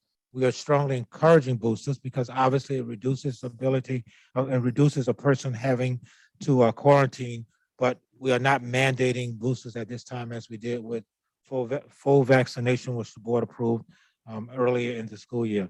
It is important to note that this new guidance differentiates for people who have not been boosted by the time they are eligible. And that's why I'm highlighting this booster piece. Specifically, individuals who have not received a timely booster once eligible will have to quarantine following close contact. So while we're encouraging it, we're not requiring it. The policy, I don't know that I need to necessarily go over the policy. I guess this is what Ms. Major might want to do. I'll go to the last slide, but I think it's a data slide. But basically, all of this is going to be on the website. We're sending out something tomorrow to all of our staff so they understand what the policy is and all of the guidelines as it relates to it. But the bottom line is, if we have to quarantine a staff member who is who comes into contact with somebody at school and that person is not boosted, they will have to use their days, as opposed to the district covering them if they had some transmission or perceived transmission as a result of being in school. So this is the data that I think is important data to understand. First semester, 472 positive student cases. As of this semester, the last 5 days, 371 positive student cases. Between August and December, 31 of which students in terms of first semester are reasonably believed to be school-related transmission cases. At this point in time, we see 6 such cases. In terms of quarantining, 4,567 students quarantined the first half of the year. That was 3,653 that we thought were school-related. For the second semester, 864 quarantined students, 419 school-related. In terms of staff, 145 positive staff. At this point in time, the first 5 days of school, 278. In terms of school-related contact, we believe that transmission occurred because of school-related contact. All last year, about 13. When I say last year, I mean August to December. So far this year, about 16, higher than in 5 days than we have for 4 months. 64 quarantine staff. We've quarantined 24 so far. 35 school-related quarantines occurred because we thought it was related to school interaction. 12 so far this year. If we only looked at January 3rd, because remember the first semester data references families being out over the winter break. But if we just looked at January 3rd, you could see what the data says just since January 3rd, which was that Monday that kids came back to school or were supposed to come back to school.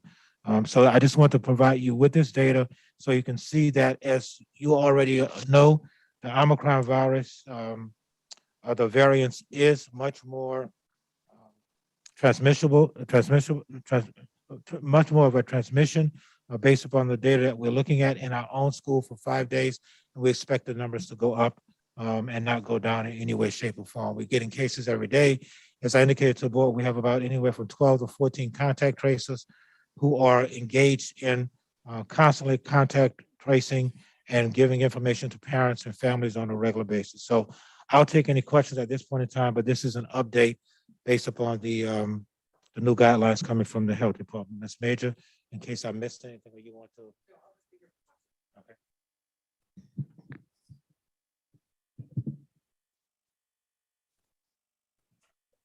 Dr. Adams, Brian Hill and Ashland are back in person, is that right? They started back on Monday. Yes, sir, that is correct.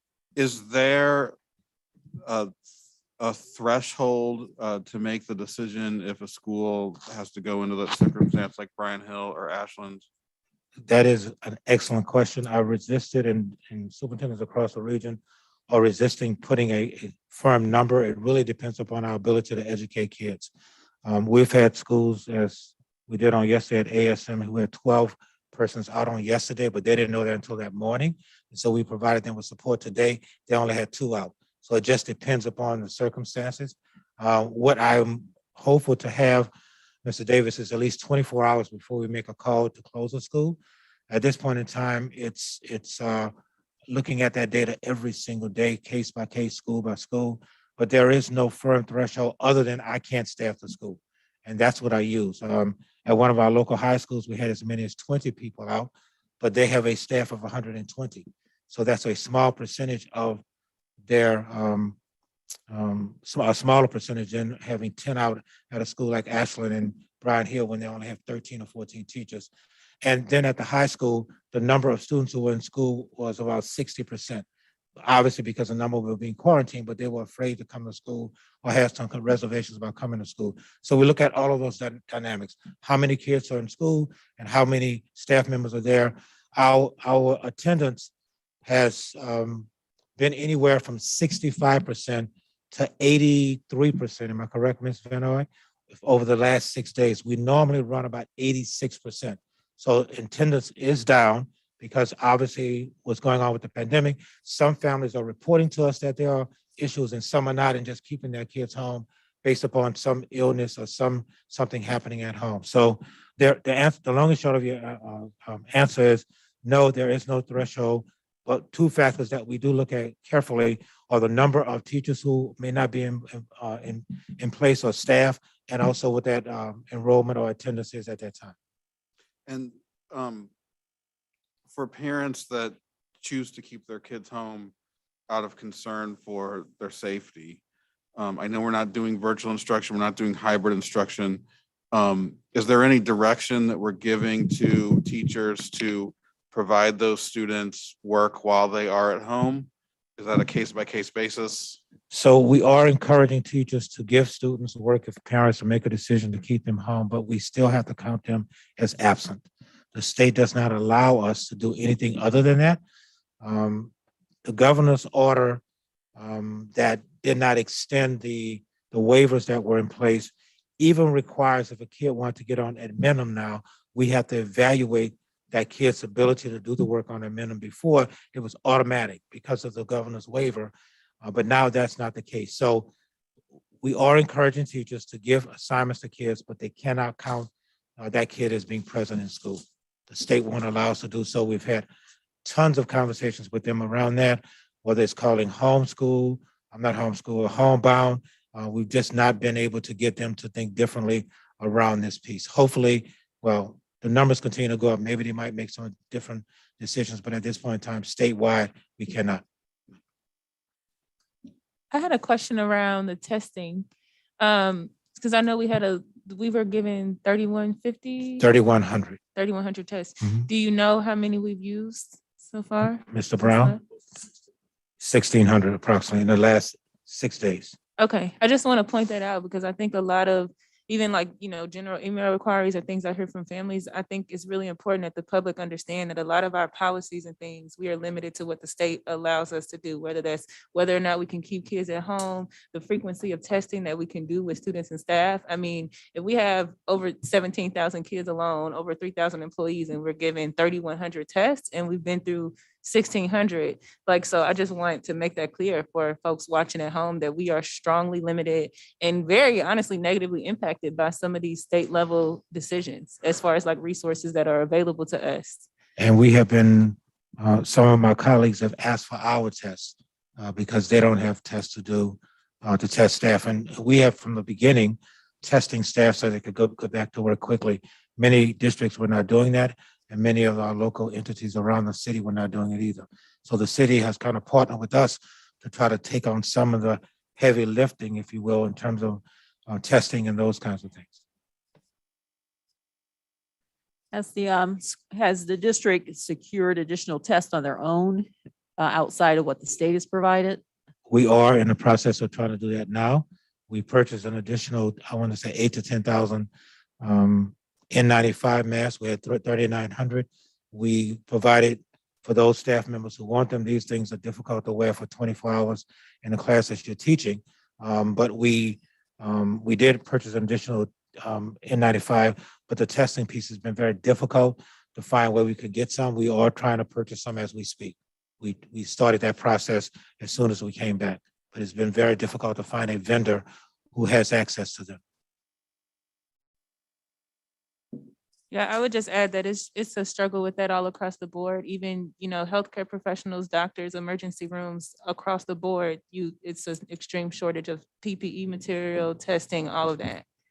In an update today to the business community, I'll just give you a couple of more data points that I think are important for the public to understand.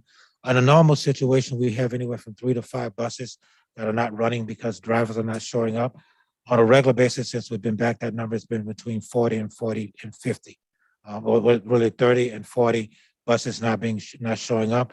We're transporting about 100 kids in cabs right now, and the board authorized additional contractors, meaning transportation vendors, to assist in that space. The other piece I kind of want to frame for the board as well is on the food service side. Of the 61 food service managers in our schools, 13 have tested positive for COVID.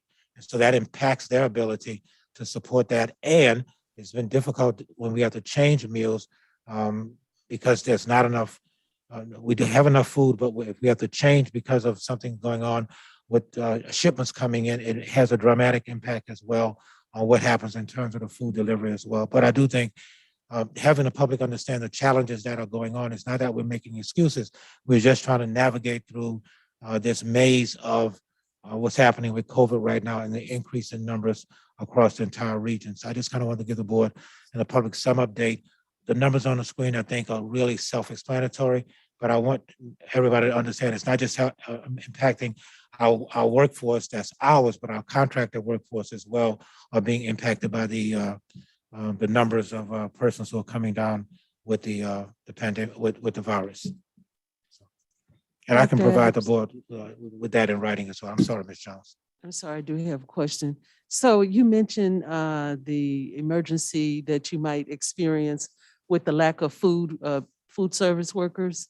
So what options have we been able to come up with? Are we enlisting outside vendors like fast food or some other type of food worker? I don't know. I'm trying to think. Right now, the company is securing temporary workers, and so it costs them more to do so, and they're getting temporary workers. But we have restrictions in terms of what kind of food we could purchase and be reimbursed by the federal government. So there's some federal guidelines relative to food. They've been able to navigate. I just kind of want to make the board aware that it's a roller coaster in terms of having enough staff, even in that space, to provide enough staff to do the work. But they've been able to get temporary workers in at a higher cost to provide the support in our schools. And in some cases, consolidating and moving food from one place to another. But it's a navigation. They're able to do it just like we're able to transport some kids, not all kids. It is a difficult task for them to do as we do as well. But we're not misfeeding kids. There are just some challenges as it relates to doing so. Are we still trying to ship food in from out of town, or are we trying to get our food from here locally in the city? I think it's a combination of both, Ms. Jones. I don't have all of the information. Ms. Althea could give me an update and I can provide that to you, but I'm sure we're looking at both and to try to get food in to try to support if there are any kind of shortages. You're welcome.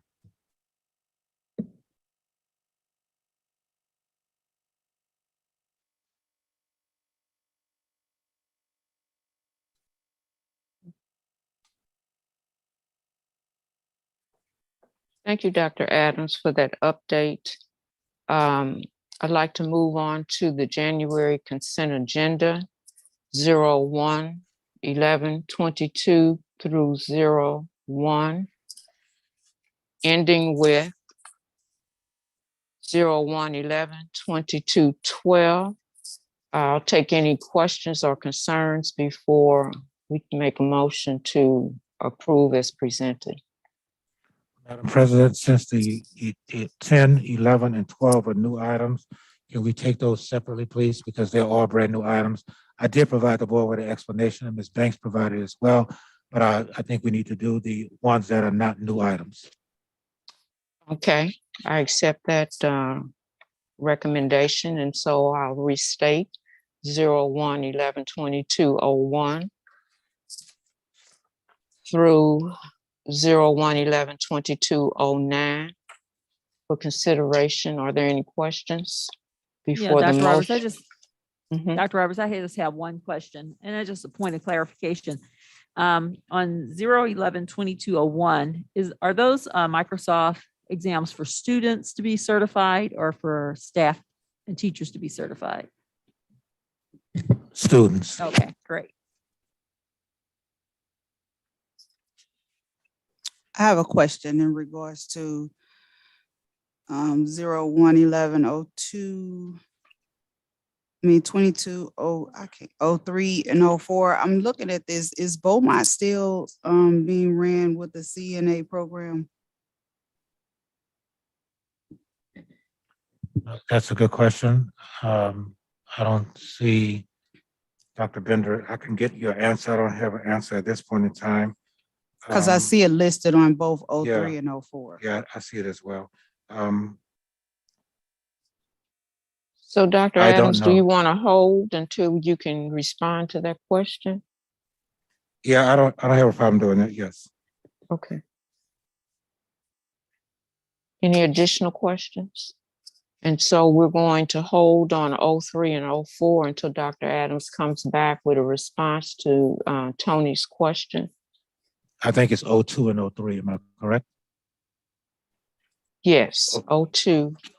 It's And 03 and 04. 03 and 04. Okay. Yes.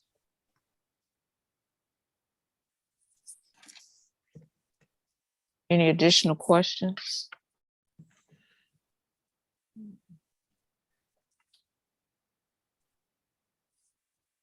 Can I get a motion for approval for those 01, 11, 22, 01, and 02? We're skipping 3 and 4.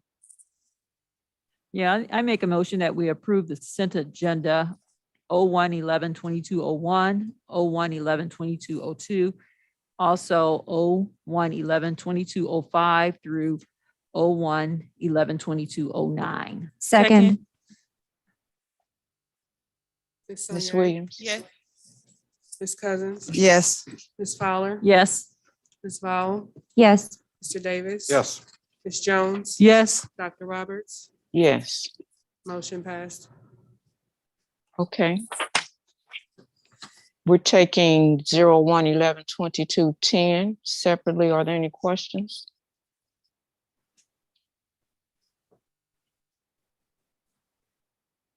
Dr. Adams, do you have any additional information?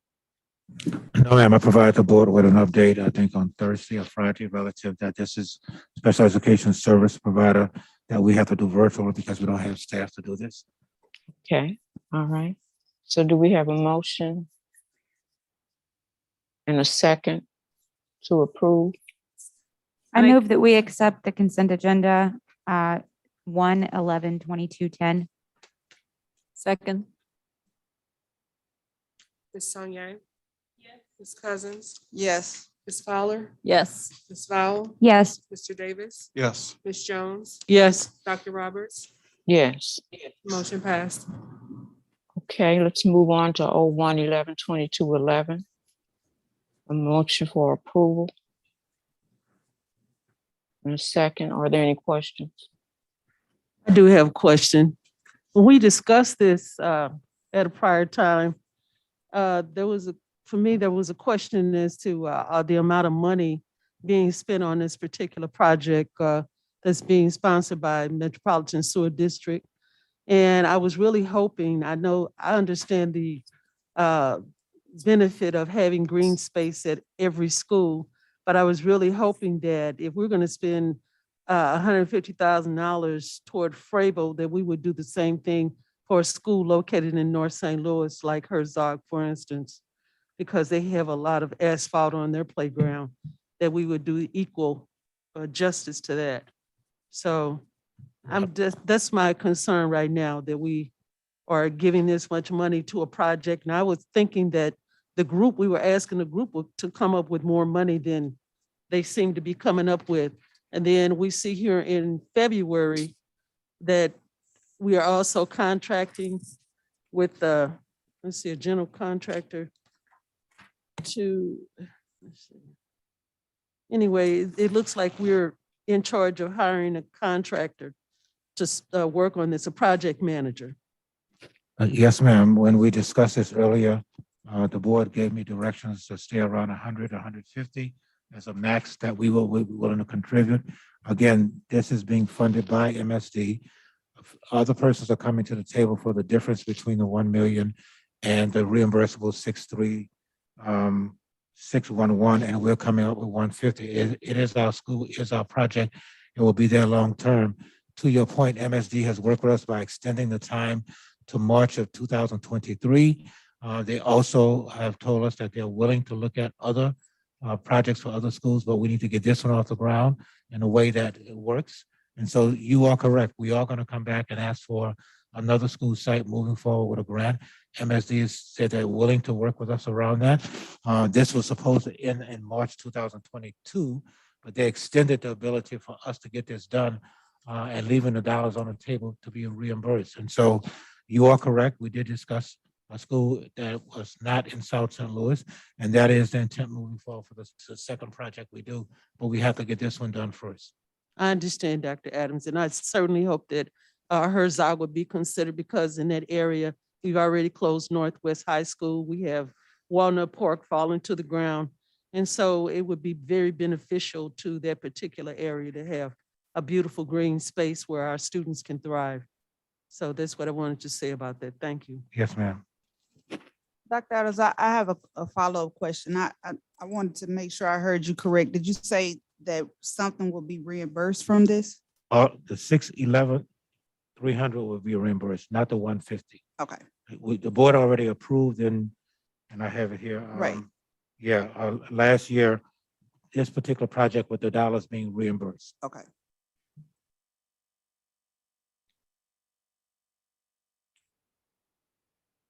So do we have a motion and a second for the vote? We move to approve consent agenda item 111, 12, 11. Ms. Sonier? Ms. Cousins? Ms. Fowler? Yes. Ms. Vowell? Yes. Mr. Davis? Yes.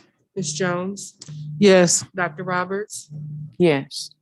Motion passed. Now, Dr. Adams, before we move on to the last item here, is it my understanding that you were going to give us some additional information before calling for the vote tonight? Or are we Ms. just Banks, doing? Ms. Banks provided that in her presentation. That was her presentation to ask for the idea of the refinancing. That was the initial presentation she did. And if it's approved tonight, I'll get Mr. Davis to sign the memorandum and then have it brought to your house, Dr. Roberts, so you could sign, so we could get it out tomorrow. Okay, is there a motion and a second for approval of 01/11/2212? I make a motion to approve 01/11/2212. Second. Ms. Sonier? Ms. Cousins? Ms. Fowler? Yes. Ms. Vowell? Yes. Mr. Davis? Yes. Ms. Jones? Yes. Dr. Roberts? Yes. Motion passed. Okay, let's move on to board member reports. Are there any committee reports at this time? Dr. Roberts, I think you have public speakers, and I gave the list to Ms. Jones, who can call them now. Public We do have- comments comes last. Yes. Oh, I'm sorry. I thought it was before the comments. Okay, I'm sorry. Okay.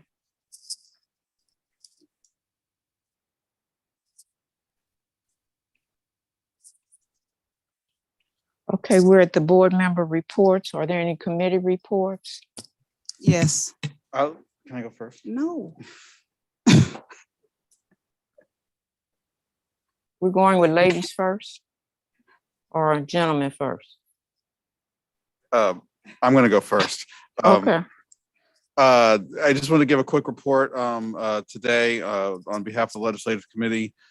We had a field trip to Jefferson City. Ms. Banks went, Ms. Cousins went, I went. We had Ms. Gloria Nolan, the parent liaison, came. She came with 3 parents. There were members from AFT. We actually had an alderman from the city of St. Louis come and testify as well, Mr. Bill Stevens. In the point of it was in front of the Budget Committee, opposition to House Bill 1552. This was one of our legislative priorities, to oppose changes in local funding. And so we testified against that in the Budget Committee. We'll give more details on that probably in our next legislative meeting, but I do want to thank everybody that came down to Jefferson City. I think we got up at 4 o'clock in the morning. It was scheduled for 8:30 in the morning. They didn't call us to testify till about 1 in the afternoon. And it was a long day. I think it was a productive discussion. I also would want to thank the members of the House Budget Committee for having us and listening to our testimony. We'll see. This bill's being fast tracked. This is the bill that's going to cost us somewhere between 17 million and $18 million. They're still revising the fiscal note. It would take money from SLPS budgets and give it to charter schools.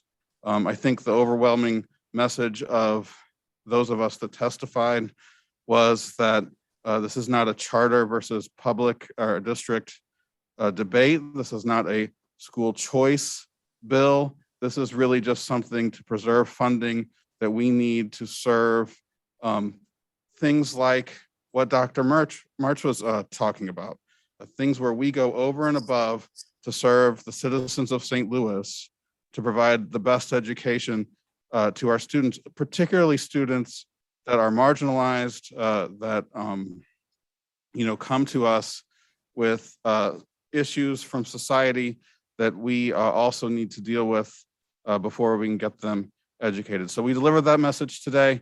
One final thank you. Sorry, I'm going on. And like I said, we've been up since 4, so if I'm rambling, I apologize. Yes, Ms. Cousins. We spent way too much time together today. I want to thank all of the parents and community members that contacted the House Budget Committee and sent emails. One representative said that they got over 200 emails, and most of those were opposing this bill from people in the city. Most of them were our parents, and it was something that I think shocked them. I don't think they've heard from our community on this before, and I think that made an impact. So it's January. The session goes till May. In addition to this bill, in the hearing room next to us, there were 2 education bills which were hotly contested all day. There were a lot of people there to talk about those. So those are 3 bills out of, I think, close to 180 education bills that have been filed. So it is going to be a long few months. So I want to thank everybody for working on this bill, and we'll have a lot of work to do these next couple months.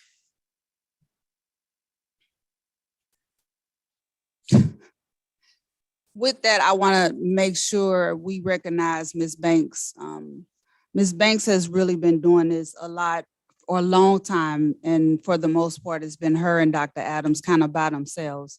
And I know that's a lot of work to put in, and I wanted to make sure you were being acknowledged and know that we see you and I see you, and I definitely want to thank you for your undivided attention and commitment into what we're trying to do, and really thank you for that. And she's half asleep because I'm half asleep. With that said, I'm actually going to be reporting on the citywide plan. We have, even with this pandemic, been working very diligently to try to get things moving. We know the holiday came prior to January. We have been having the committee meetings where we've had the groups that have actually been assigned to the day-to-day operations of trying to get this process going. We have all actually been meeting.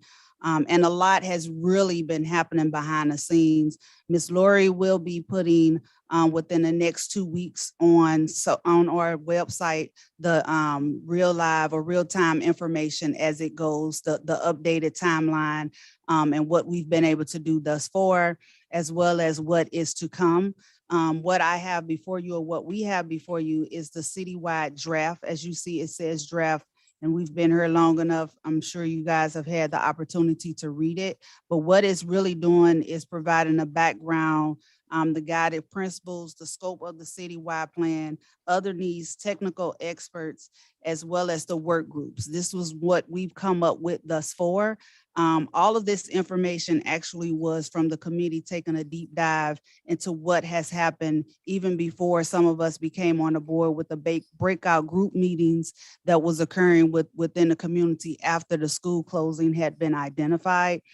From that, we've kind of compiled this draft, this work group draft, as a recommendation for the board to look at and make sure you guys are okay. If you have anything you would like to add, we open it up to give input from you guys, but we want to move forward and have this actually presented to that citywide team that we have. If you notice, we've kind of taken the information and broke out, like I stated, into the different work group or pillars, so to speak, where various things fall up under different levels of the components and various areas of discussions will occur. What we're going to be doing within the next 2 to 3 weeks is having breakout groups or smaller groups with that larger committee groups to kind of pair them to the work groups. And we definitely welcome the board members if this is something you want to be a part of. As we move forward, as I stated, you'll see a more updated timeline with what's going to occur within the next 6 to 7 months. Work group or focus groups will come, but that probably won't come sometime until March. Right now, we're working on, like I said, breaking out, meeting with individuals to kind of pair them to where and what the focus groups will look like. And from that, we're going to have an overall next meeting in February. I definitely want everyone to really look sometime in January, the end of this month, on our website, and you'll actually, as I stated, see live time information on what we've done previously from the past all the way up until where we are today.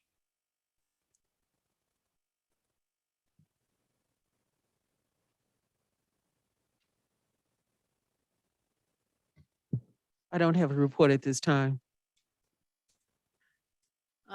The governance committee, the SMBA is actually currently working on our board policies, Article 9, and when those are complete, we'll reconvene meetings. Also, we're gonna work on some wording for one of the legislative items, but we'll do that later on, and we'll decide when we'll meet to discuss that. I am, as you all know, the St. Louis representative on the board of directors for Missouri School Boards Association. I just want to let you guys know that our board meeting is coming up this Friday and Saturday, so I will be attending. And if it's just regular business of MSBA, but if there's anything that you think needs to be brought up, just send me an email. And also, thank you to you two and Ms. Banks and Dr. Adams in the past. I have been with MSBA and working with them when we do the legislative summits, and board members come to these hearings or just come and have one-on-ones with representatives. And they very rarely in the past have seen St. Louis Public Schools there. They rely on our lobbyist or sometimes our superintendent, but board members have not historically been a huge presence in the Capitol. And you guys driving down there, taking the initiative to wake up at 4 o'clock in the morning and getting jerked around while they reschedule all the hearings. That's how they do it. And you guys did a great job, and we need more of that. Thanks also to the parents. We need more of that. And thanks to the work of the legislative committee, I think we're going to see a new type of lobbying, a new type of voice for St. Louis Public Schools, where in the past we've been silent and ignored. So thank you guys for taking the initiative on that. I really appreciate it. I just want to add to the piece, Matt sent out ways that we could contact all the legislators through that email, and then that link to send your testimony. That actually was a really great tool. And I was able to send the letter and the link, the email and the link, but I actually got responses back from 6 legislators, and I thought that was quite impressive. So those are the kinds of things that were really helpful for us just all to communicate our thoughts and what we want. And I think Matt mentioned that they got about 200 or so letters saying they oppose SB 1552. So that's extraordinary work. And that was really helpful to provide that information. And Regina, to add to that, it did hit home for a lot of them. What we're finding is it is a mind changer for them. You know, a lot of the conversation that we were having had not been had from our perspective. It was always like like Natalie stated, Dr. Adams or Ms. Banks going up there, but to see the diverse group of people, and Matt is so right to say, listen, it's 180 bills in regards to education. We have to step our game up and have a presence, because the other bill that was being read, it was about 20 or 30 people there. You know, we have to really step our game up and let people know we care, and this is serious when it comes to the education for our students.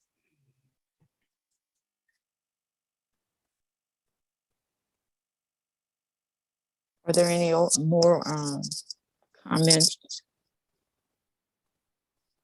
I'd like to spend just a few minutes in my board report kind of responding to some concerns that have been raised about public comment portion of our business meeting. I've had an opportunity to review the documentation in the file, and in some instances, the board responds directly to questions, and in other instances, we acknowledge receipt of your comment. And the concern is that there's not enough information, or the question being posed is not being answered in a way that makes sense. And so Dr. Adams has agreed to provide more content to those questions, especially when reference is made to an outside staff person. And so I want to thank the community for their feedback. And certainly our intent is to answer all of your questions fully.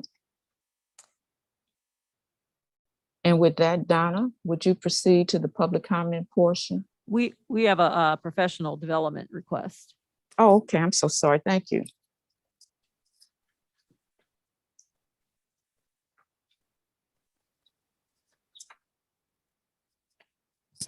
I don't have that before me, the professional development request. So could someone who's requesting it? It's me. Someone needs to make a motion to approve it.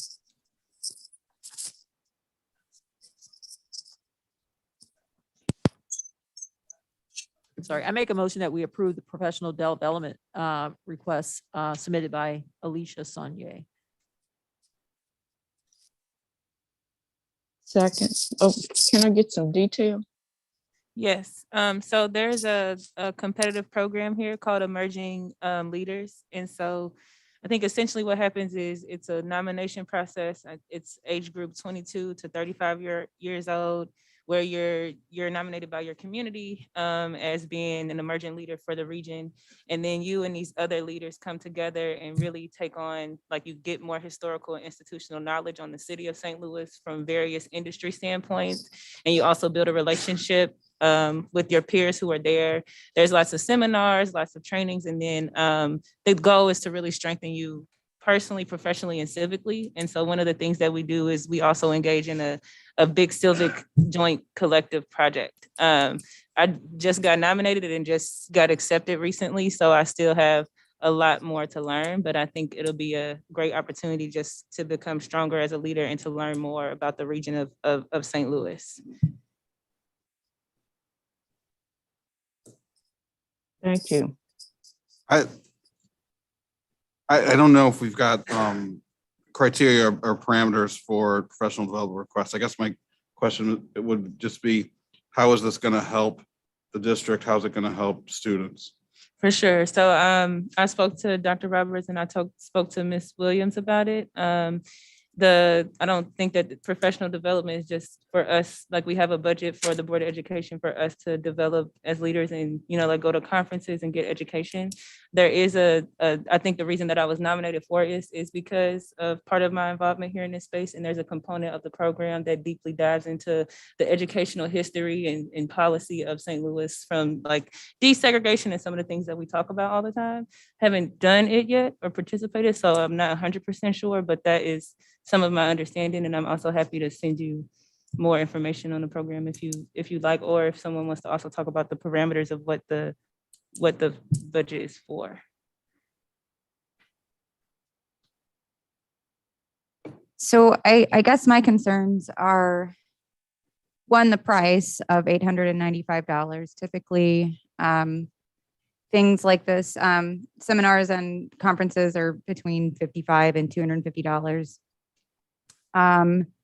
And whether it's education and governance focused and whether all board members are able to attend. I know not every board member can attend everything, but in the past, we've tried to stick to things that help us develop as a board and help us develop governance specifically. So I guess I'm just unclear on what this nomination means. If somebody nominated you and they're expecting SLPS to pay for you to participate, what are they hoping SLPS will gain by paying for this? What will SLPS students, what will the impact be? So I see that you have it aligned to pillars 1, 3, and 5, and I'm sorry I don't have more information about emerging leaders. I tried to look a little bit up on my phone, but I'm just unclear on the high cost and the return, I guess, kind of similar to what Matt was saying. So it's a 5-month cohort. So I think that's a part of what the cost is associated with. And I don't think that the program is like saying that SLPS is funding it. I don't think that's the expectation. This is my ask because we have a professional development fund for us to pursue different things. I think that it will benefit just your leadership capacity and benefit your relationships and benefit the knowledge that you have. Like I said, I can send you more information on it if the board wants updates on like things that I learned or things that we cover as we go through it. I'm happy to share that too.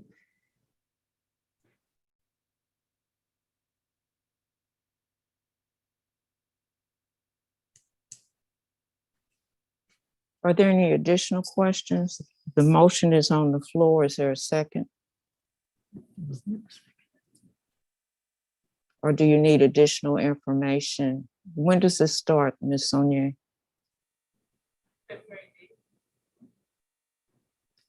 I think I would need additional information because the challenge is that I'm hearing what you're saying, Ms. Sanye, that it's professional development, but my understanding and interpretation is that it has to fall up under whatever for the school board. First, I do want to congratulate you on being nominated for this because it seems like a challenge to get nominated, but it's just hard for me to try to go with it, and it really does not actually correlate with what we're doing in regards to the Board of Education.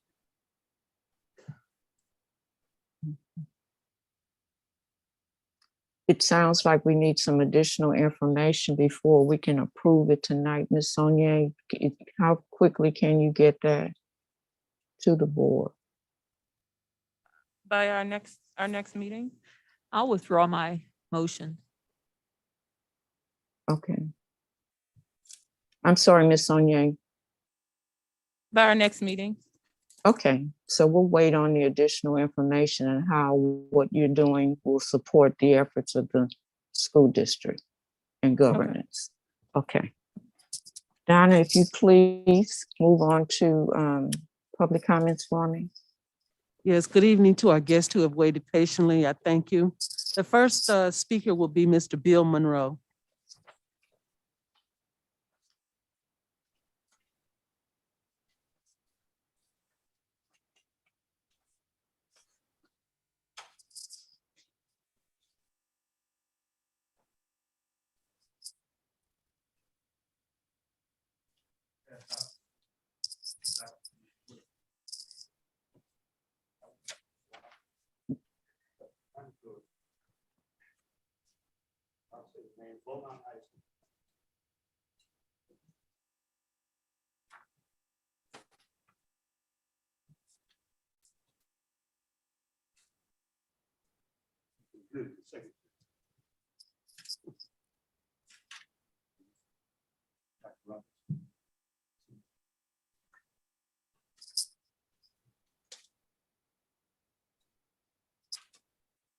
Thank you.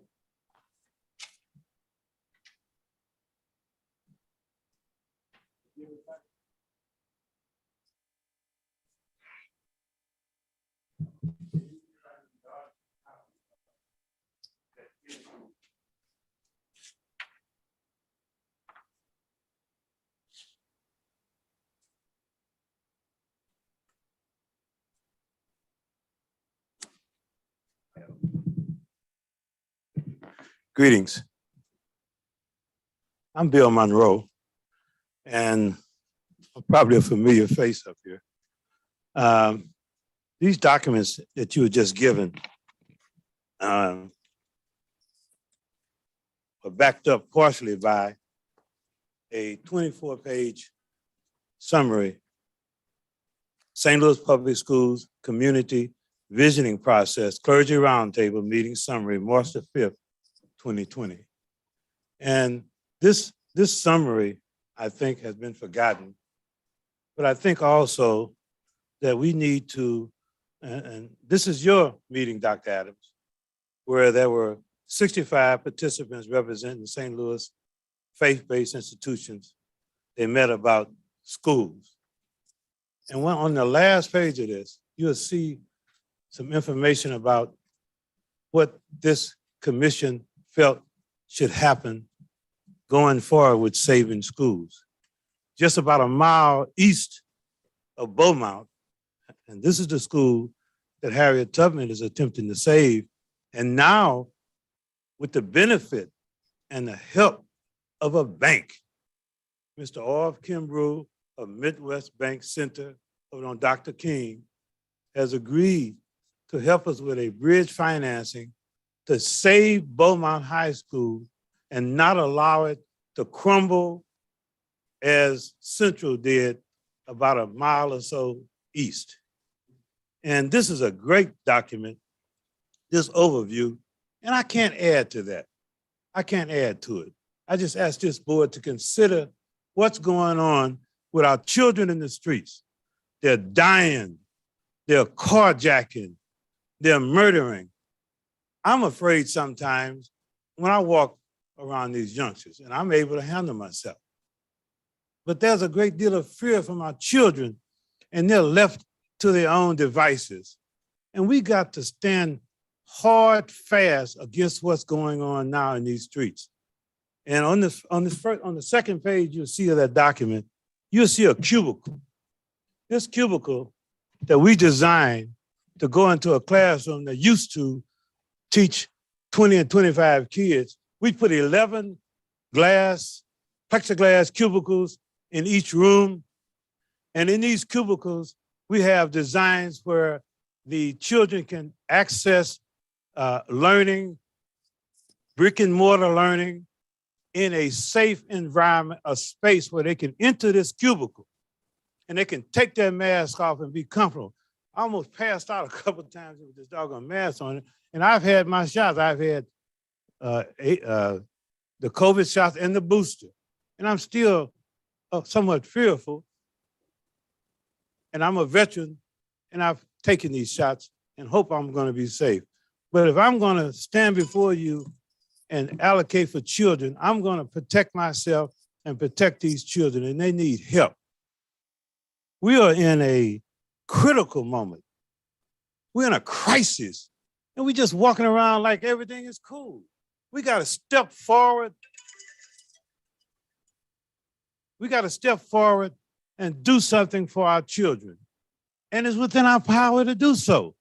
And there's money available right now, more money available right now to take a classroom and make it safe. And when you're not making that effort, I'm saying this to the St. Louis Public Schools, business, you just can't keep it business as usual.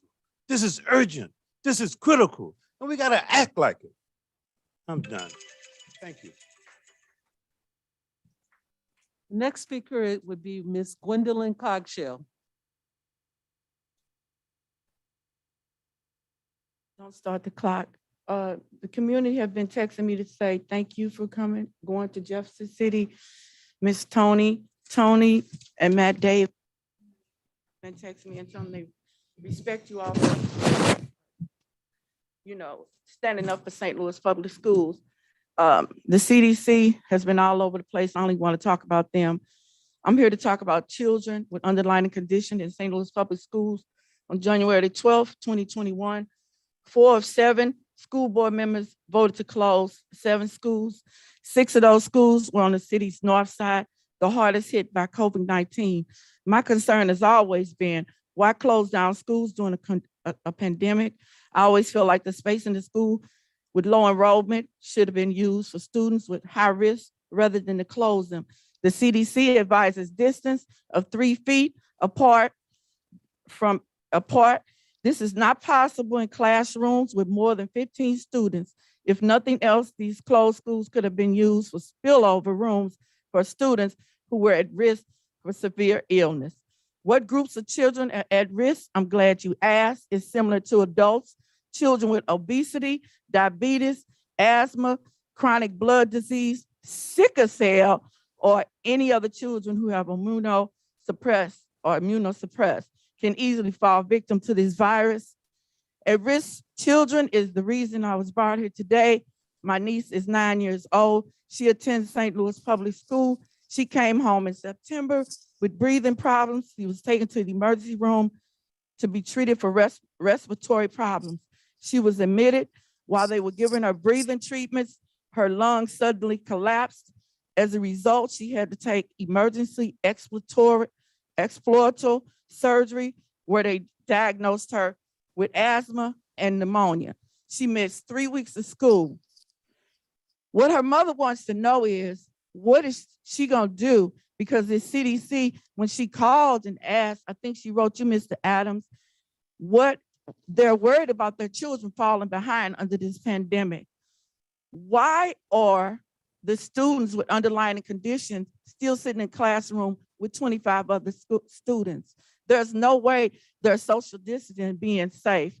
If you're waiting on a child to catch a cold that has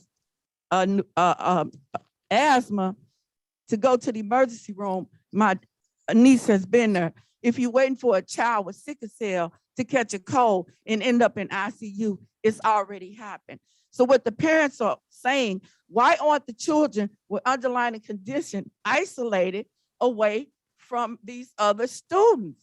Because at first the CDC said that the children wouldn't be catching the virus. And if it would, it'd be light. Now I called two of my friends, and they say they grandchildren have given them COVID. So what we're saying is, we don't believe that it's been a lot of confusion under the pandemic. We feel like it's been bad decisions made, closings of school during the pandemic, replacing our 30-year veteran teachers with whatever you all replace them with. I don't know what the name is, but we need a short-term solution for parents when their children are out of school for 3 to 4 weeks. We need a solution. How are they going to continue their education? Because the bottom line is that her teacher prior to her was off for 2 weeks, and they were all scattered out in different classrooms. So basically, she missed 30 days out of school. We believe that after this pandemic, it's going to be another excuse to close more schools after this pandemic, and we believe our children are going to be failing. Thank you. The next speaker would be Rhonda Williams.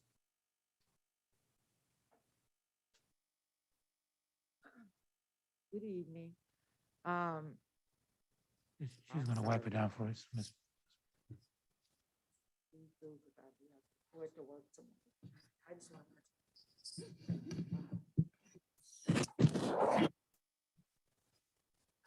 Good evening. I am a teacher with St. Louis Public Schools.